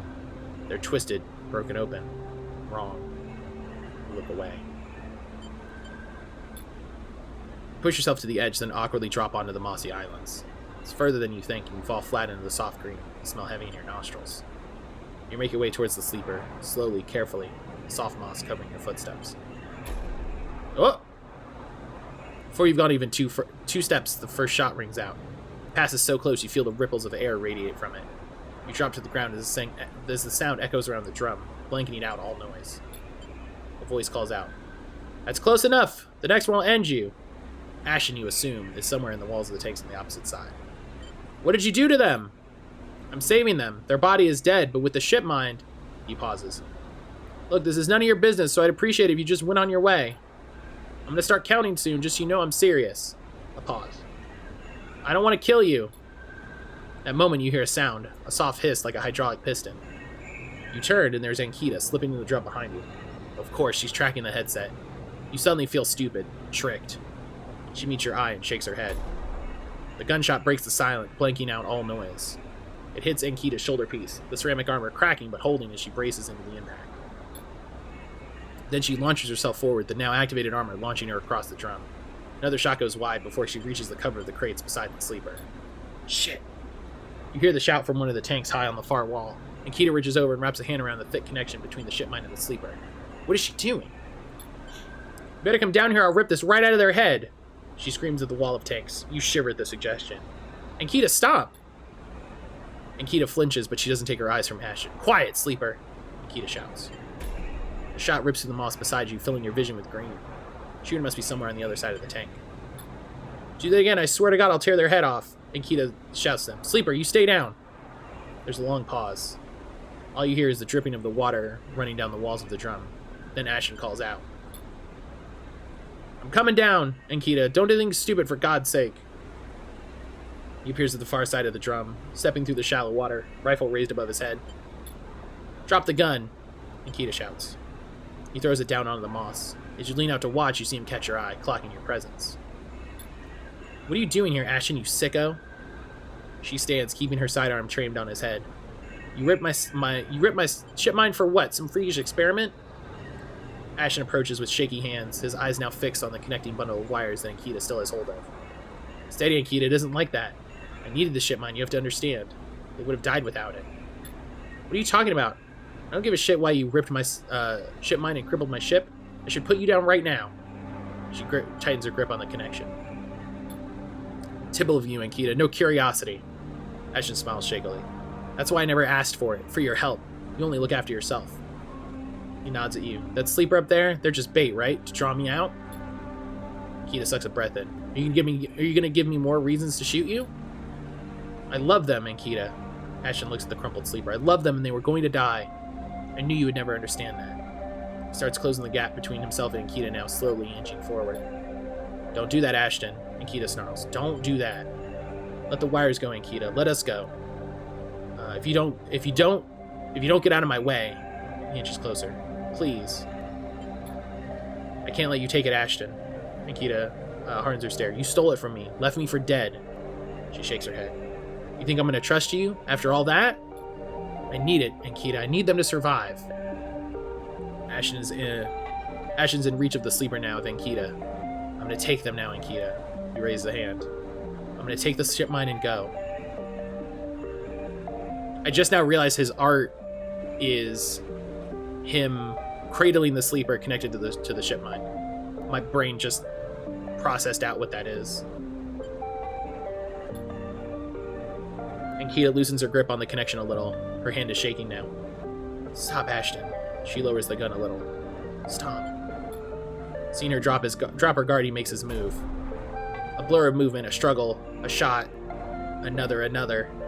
You recoil back behind the edge as they ricochet around the inside of the drum, the sound deafening you. As you crawl back to the edge, Ashton is bleeding into the water, the red and the green. Ankita is standing at the center of the drum, the severed connection in her hand. The water drips endlessly, drift after drip. You force yourself to look at the broken sleeper. There's no sign of life, of humanity. You're just another broken object among other broken objects, while all around living things grow and thrive. Ankita finally looks back up to you, tears in her eyes. She begins to say something that might be sorry, but you're already gone.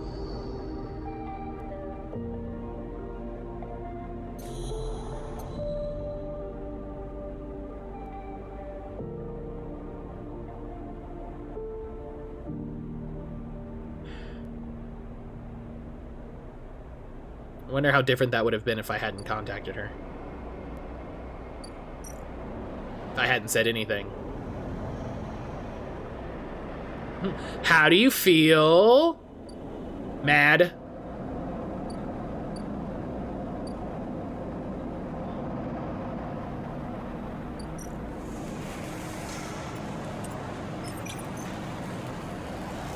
Have you checked out the commune? A little, not a lot.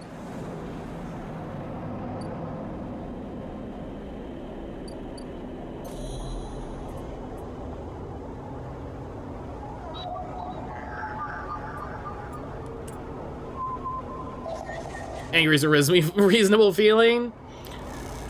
I'm wondering if I hadn't contacted her at all, if that could have gone different, would have gone different. If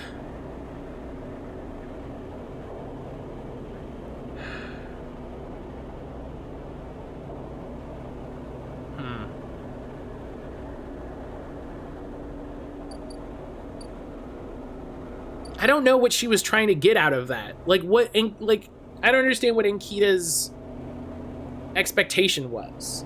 Especially having seen that he didn't just steal it and sell it, you know? Like, what does she think is gonna happen?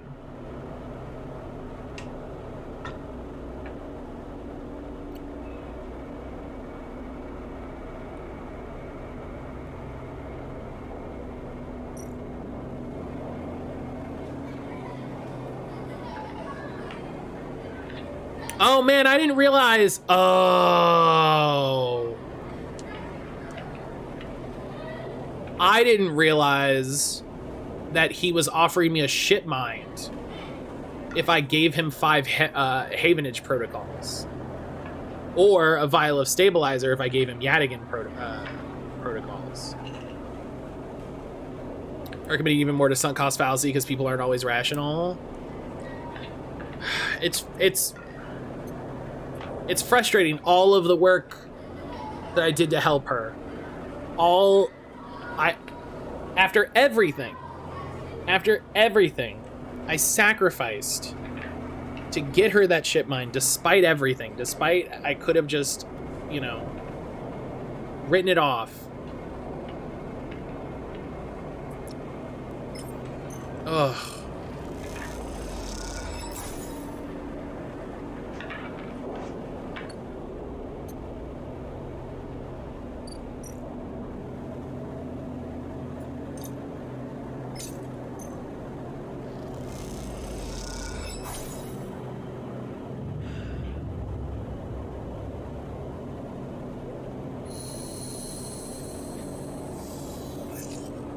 Just...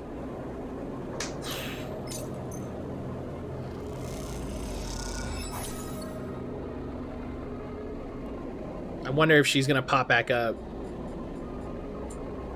Talk to Ankita about what happened. Oh, so she's somewhere.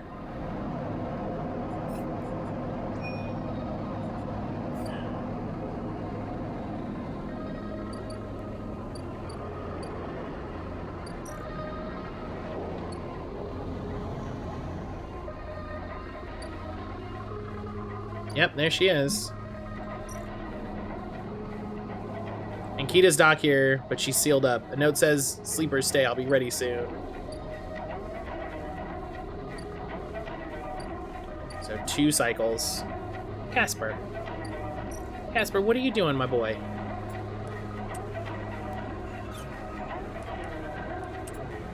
Let's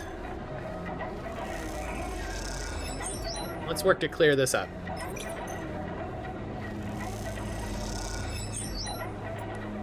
Mad, I'm gonna use a 5.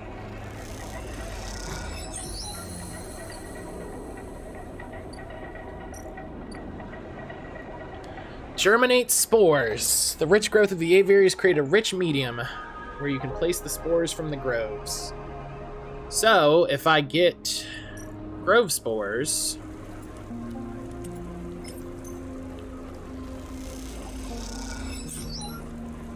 two. It takes 3. That's, you know...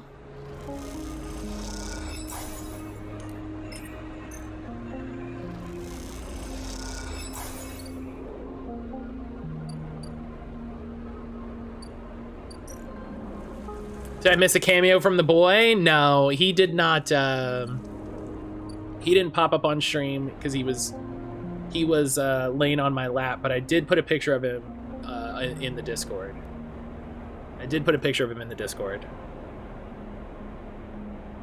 Unlurk. Welcome back, Helix.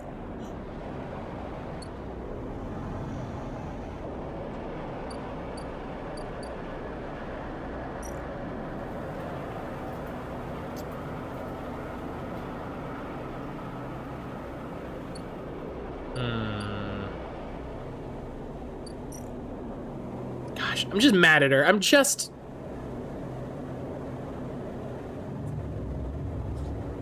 so mad.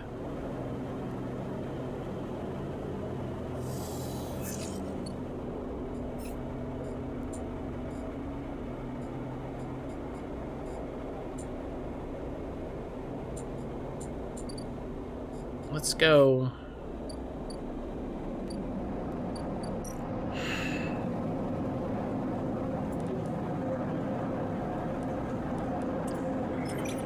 I'm very mad at her.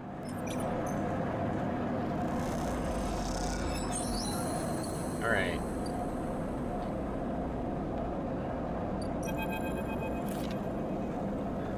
Tala stands back from the newly finished still in tub, hands on hips. Look at this, she grins. The overlooked distillery in all its glory. She squeezes you around the shoulders. Thank you. What's next? There is an issue. What's the problem? Well, Griol the drink, as you probably guessed, is named after Griol the mushroom. That's what gives it its golden color and earthy taste. The alcohol is infused with the mushrooms along with a mix of spices. That means you need Griol caps to make Griol, but no one wants to supply us. The distilleries on the Greenway are taking all the stock from the farms out there, so it's hard to get a single cap across Founder's Gap.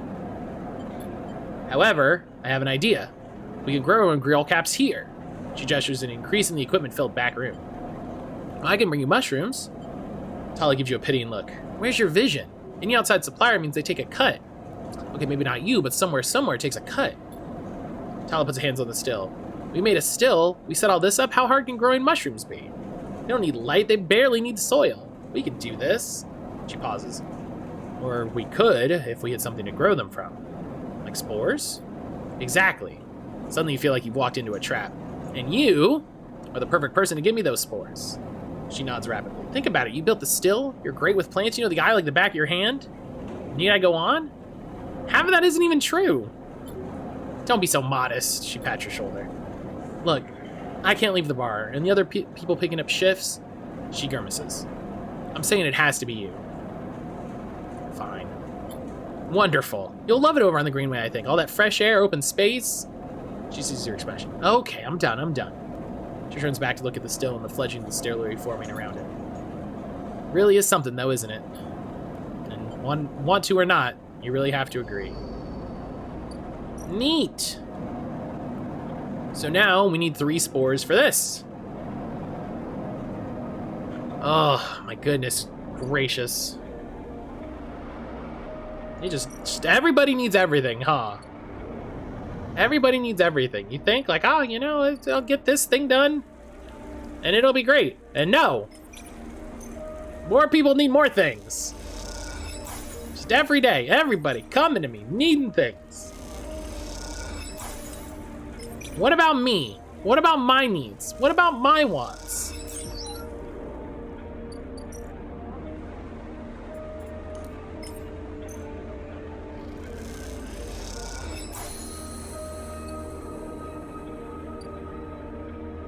How dare people need things?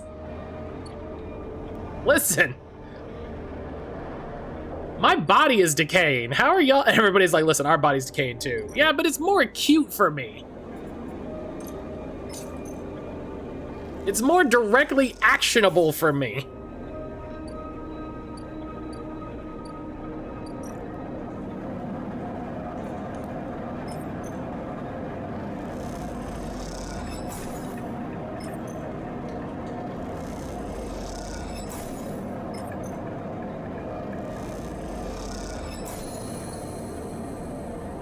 We did it. First batch, 6 cycles. Woof. Okay. Is it this cycle that Ankita's ready or next cycle? I lost track. Next cycle. Okay.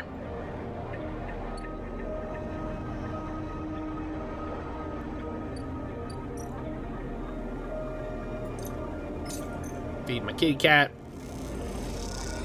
There we go.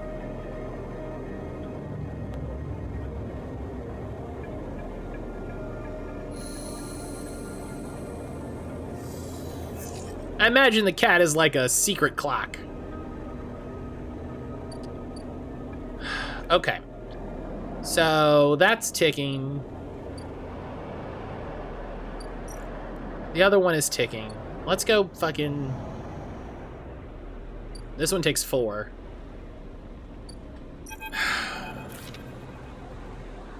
You spot Ankita on the track to the farm stack.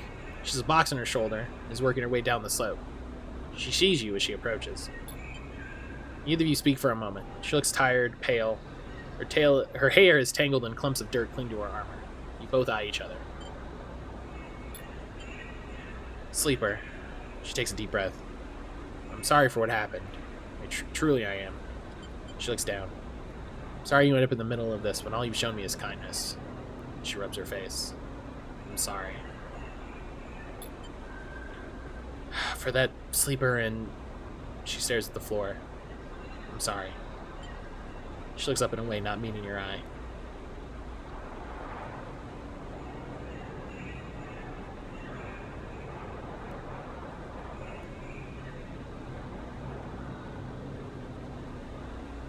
What you did is unforgivable. She looks at you. I understand. Nikita shifts the weight of the box on her shoulder. I've been preparing for... She grimaces. Look, she sighs. Can you come with me? It's easier if... If what? You see it. She finishes. It's just down the way. Nikita leads down the dirt path between the pillars. There's a wind passing through the greenway. A quirk of the air currents the biosphere maintains and ruffles the leaves softly. The sound makes the silence more obvious, more complete. You try not to think of the last time you were here. You've been trying not to think of it for the past few cycles. The image of the sleeper, sprawled, twisted open, connected to the ship mind, has been hard to forget. You realize Ankita is leading you back there, back into the drum at the center of the stack. You pause, trembling a little, at the threshold. She turns. What are you doing? She looks at you with empty eyes. What needs to be done?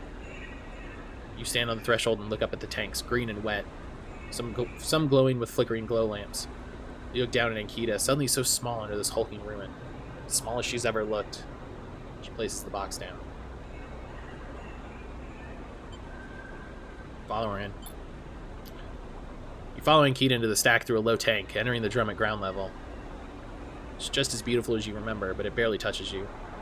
Instead, you check the apertures of the tanks for a glint of a weapon, or a shadow among the moss. Ankita stops and you look down. The mossy island at the center of the tank is clear now, the equipment cleared away. In its place is a mound of dirt, loosely covered with moss. Ashton's rifle sits straight, half buried in the dirt at the grave's head. I buried them together, Ankita says without turning. You stand there in silence for a little while. You think of questions you could ask about Ashton, about the sleeper. How long do you know him? She takes a moment to respond, and for a moment you think she won't. Then the words come gushing out. He signed on a while ago. He used to run recon for a corporate outfit, but got sick of the pay. He joined the crew as a sniper, and the first few jobs were a breeze. He was so cold, disconnected. He always hit his marks. The last few jobs, though, he was different. I noticed that. He had a period of extended shore leave on the eye, and when he came back, he was changed. I assumed he just had too much time off. He was right. I never would have given him the ship mine. Never would have believed him. I've had crew members double-cross me, undercut me, rat me out. That's the business. He wasn't a good person. None of this job are. This is how we die. Alone. She stops, not sure of what to add. It seems like she's reaching for something, but she can't quite get there. You feel the gap between you, and as you do, it widens. The water drips, the moss trembles. You both stand in silence for a while longer. You both feel it. Life creeping back in, the silence ending. Ankita shifts her weight and starts to walk out. You follow her, suddenly eager to be back out in the open space of the greenway, to be away from this place forever. You stand outside and breathe fresh air. You stare at the green leaves and the stars wheeling above them. That's it, says Ankita from somewhere behind you. You try to think of something to say, but can't. Ankita puts a hand on your shoulder. You turn back to her. At least take this. She forces a handful of cryochits in your hand. It's what I owe. She looks at you desperately. You look down at the metal bars. Ugly little things, you think.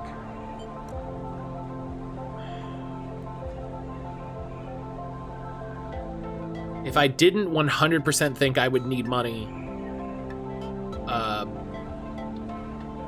over the rest of this game, I would absolutely drop them. You take the chits and turn without saying a word. You continue up the track, and she doesn't follow. As you walk up the rise, the wind picks up and the leaves shudder. You walk faster, trying to outpace your anger. The chits are heavy in your pocket, and you hate them for reminding you how little a life is worth. Drive complete. Achievement unlocked. The bad end.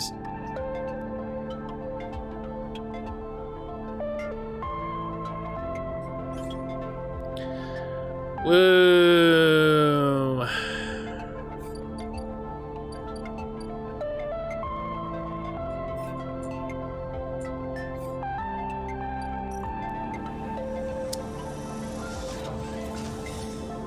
I hate it here.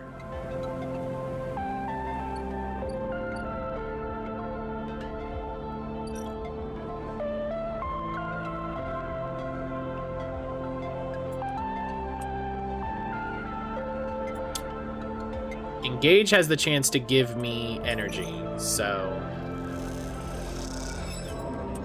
try to get a little free energy out of it.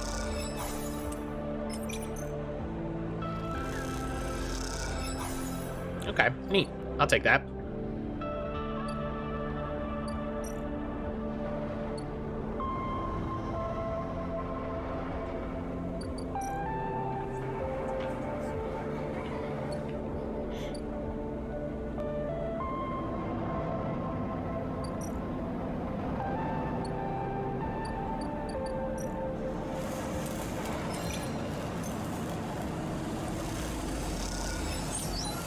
Keep making progress on the side reel. It'll get done at some point.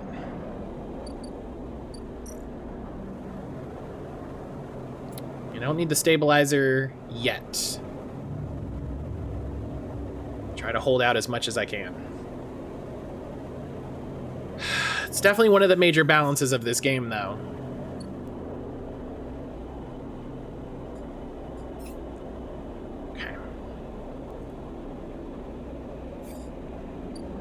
Got time on this. I could try to work for Rabiha. I mean, I've been working for Rabiha. None of this makes a lot.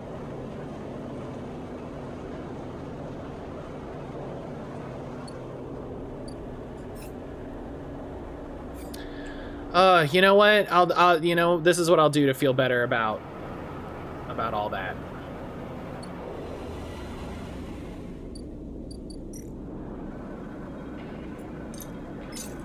There you go.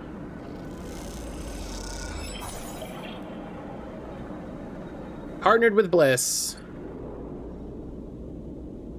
Achievement unlocked. Bayview. Buy into the hub's competitive repair market. 3 cycles.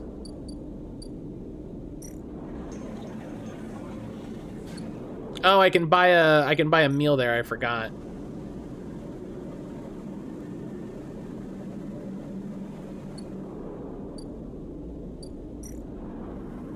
Is there any reason to rent that spot?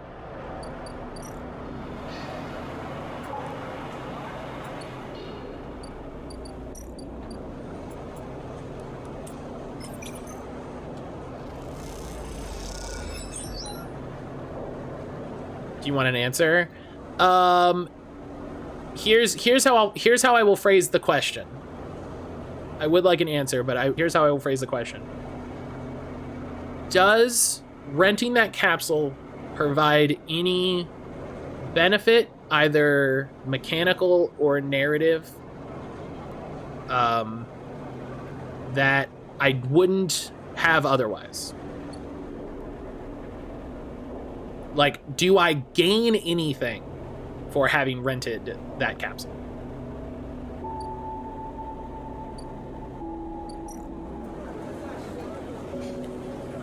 Mechanical, no. Fictional, I don't remember. That's fair. That's a fair answer, honestly.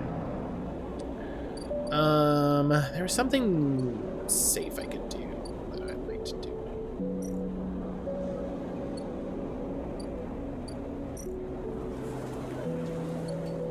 I think it's... yeah, the freight hub. It's safe and earns me not a terrible amount of money. Okay.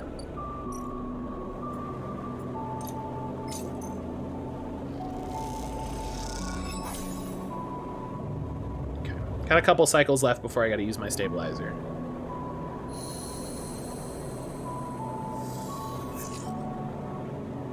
Those are good rolls. Hell yeah.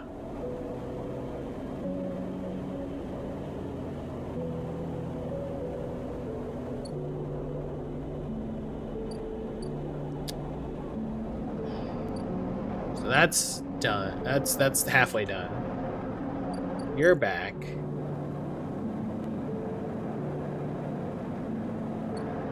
Why do I need to buy scrap? What?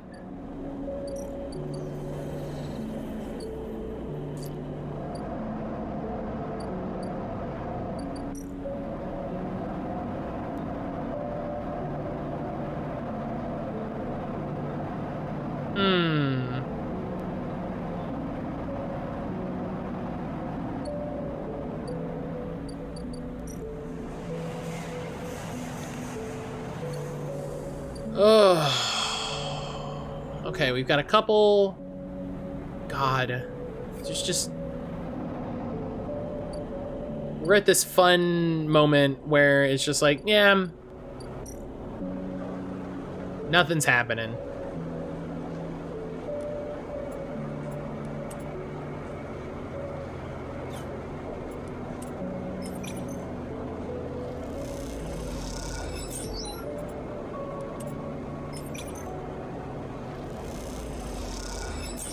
We'll just...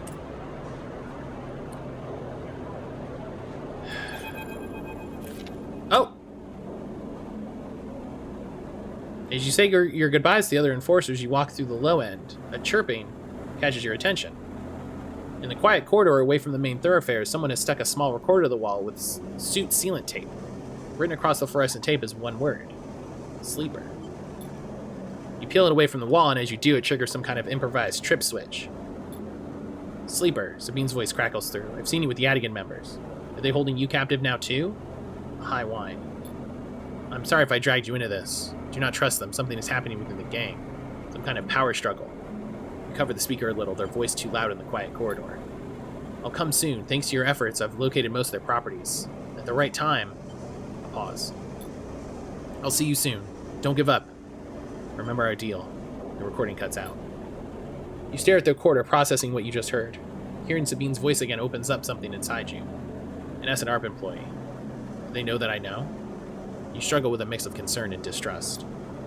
You throw the recorder in a nearby waste chute as you leave the corridor, still unsure who to trust, and head quietly out of low end. That's because I'm halfway through this clock? Yeah, probably. Probably. Let's use this to advance this clock and get some energy, which is a good use. I think next cycle, the mushrooms here should be done. Next cycle.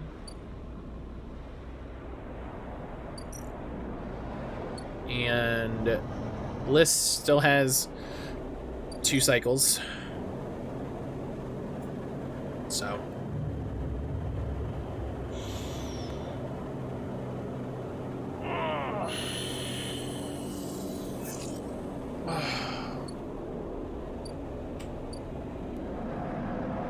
Yeah. Okay.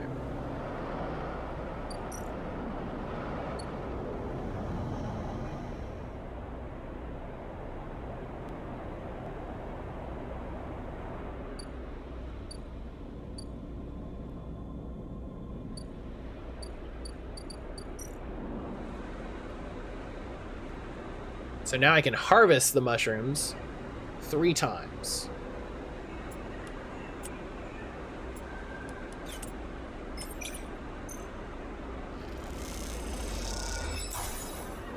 Two random mushrooms. Ah.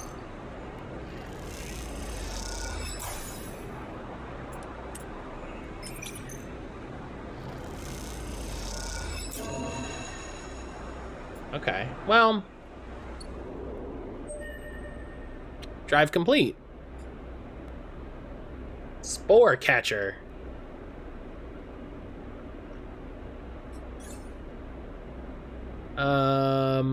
Let's...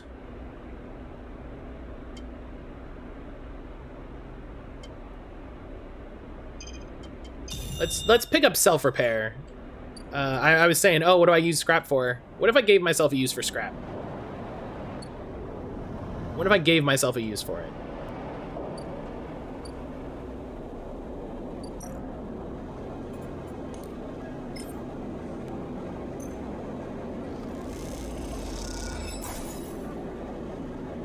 Emvis inhales the deep autumnal aroma of the Matsutake caps and nods. He seems impressed. So there's another 3-step clock for him to get ready for that.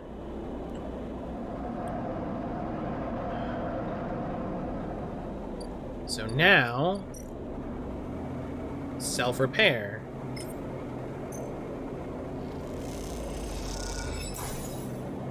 Oh, I can get...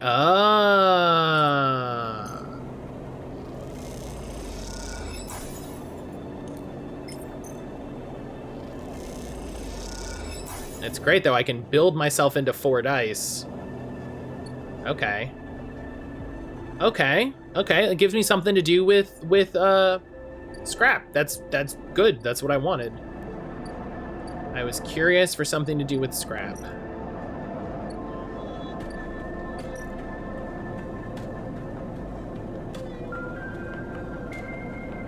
Buying some scrap.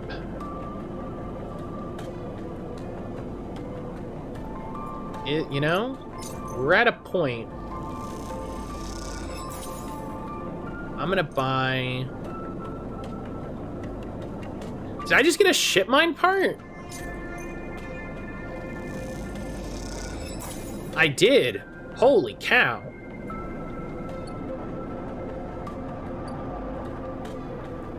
Okay. I want to get through a couple more cycles before the end of stream. I want to at least see what's up with Bliss, who should be this cycle, I think. Oh. Moritz. Oh, Bliss's assistant, Moritz. Hey, a quiet voice greets you as you leave. Sleeper, it's me. Do I know you? Moritz, I work for Bliss. He rubs the back of his head. You're not an easy person to find. I don't really have an address. Moritz holds up his hands. Hey, no judgment, it's cool. You both stand there for a moment, each waiting for the other to speak. What's up? Ah, yeah, well, Bliss needs you. A job just came in, a real big one, so she's asking you to come up and help her out. Yeah, I'll be right there. Yeah, nice. Moritz stands there for a little while, unsure if the message is delivered. I got it. Cool, cool, cool. He looks around. Bliss just likes me to do a thorough job, you know? He rubs his hand together before burying them in his jacket pockets. See ya, Sleeper. Moritz ambles off down the corridor, kicking at a filter cap on his way out. Time to head to Bliss's Bay, then. Alright, let's... You know, I got some great dice for it, so let's... Oh. Hello? Oh, this is what we're working on.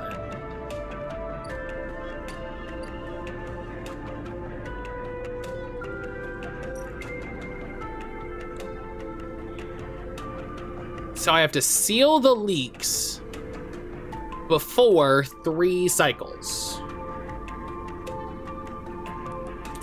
Good thing I'm a goddamn good engineer, let me tell you.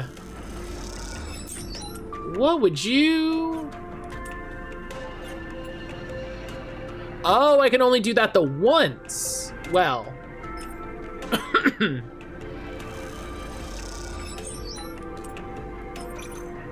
Again, good thing I'm such a goddamn good engineer. Look at that, you're done. I did it. You're the best.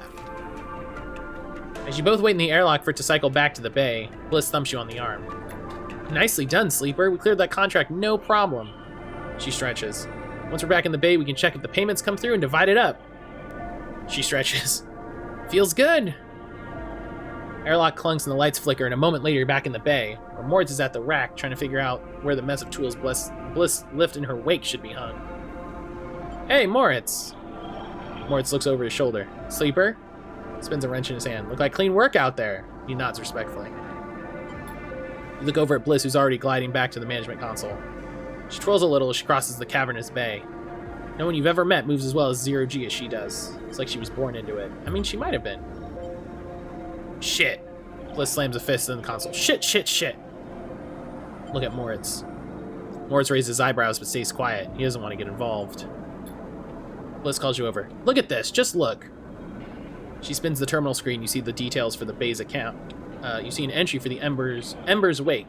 A repair fee paid in full the moment you finish up the job, but then directly after, the whole amount was transferred back into an unknown account. What the hell?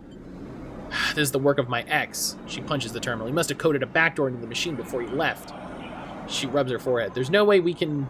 She pauses, thinking. Moritz, throw me that wrench. You gonna fix it? Moritz spins the wrench across the bay. Bliss smiles. Something like that. Bliss brings the wrench down on the terminal hard. You flinch backwards as a hail of computer parts spill up into the bay in a glittering arc. Fragments of screen memory, sections of the casing. When Bliss is done, she clips the wrench to her tool belt.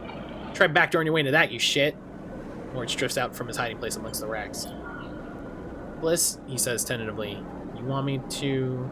He looks at the arc of fragments drifting across the bay nervously. Bliss shakes her head. No, she sighs. I got it.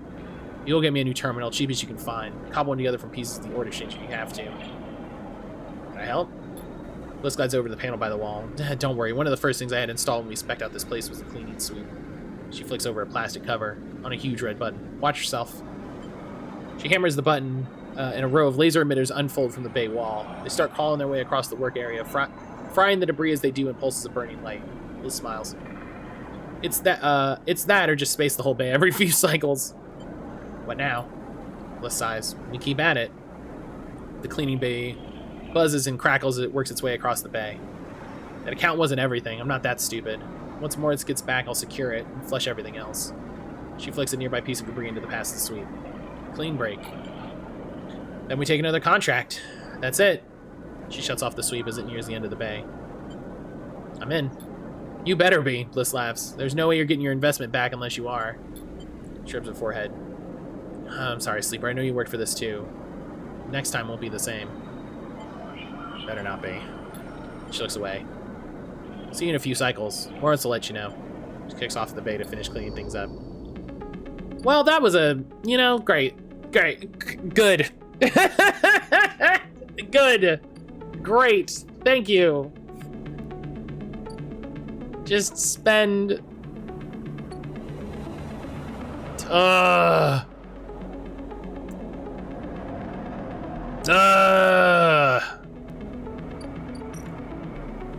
Alright, well, before I forget, let me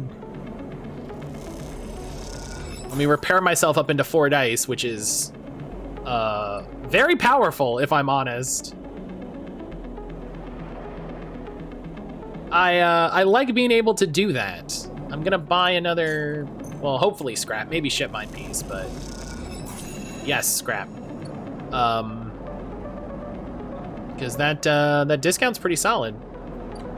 But that's where we'll leave it, so that nothing advances. Oh man, we are this game. This game is incredible. This game is incredible. It has been such a treat. It's been such a treat to finally check this out. Again, thank you to Double Jump for the key. Very excited to finally play this. This game has been incredible. As a reminder, in about 2 weeks, 3 weeks, we have Ludonericon put on by Fellow Traveler. We have a ton of demos to check out, a bunch of new amazing games to check out and enjoy. Hi, sir. So I'm excited to dig into all of those, and just see what the hell's going on. A lot of really cool looking games So I'm excited for that. As a reminder, after this, we're going to play our old community choice game because I want to get that off the list. But we have a number of games from PR that I want to get through. I don't want sitting too much longer. Hi, boy. You gonna come up? Are you thinking about it? Oh, yep, he came up. Yep, he came up. He thought about it and then he did it. So here, give you a little Casper before end of stream.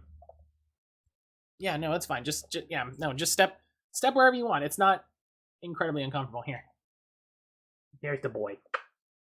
Y'all can get a good look at him. But yeah, so it's Friday. I hope everybody has a great weekend. You're not gonna be able to see him because he's laying down. I hope everybody has a great weekend. Please take care of yourself and do something fun.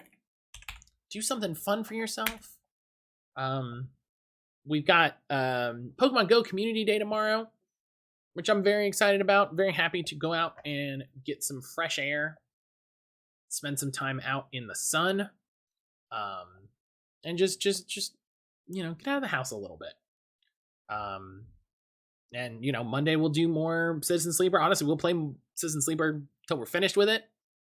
And then we'll move on to the last old community choice game, which if you don't recall, which I don't blame you, is Kirby Superstar for the Super Nintendo. I'm very excited to dig into that, see what that all is. I think it's only like the second or third Kirby game I've ever played. So, oh god, sir.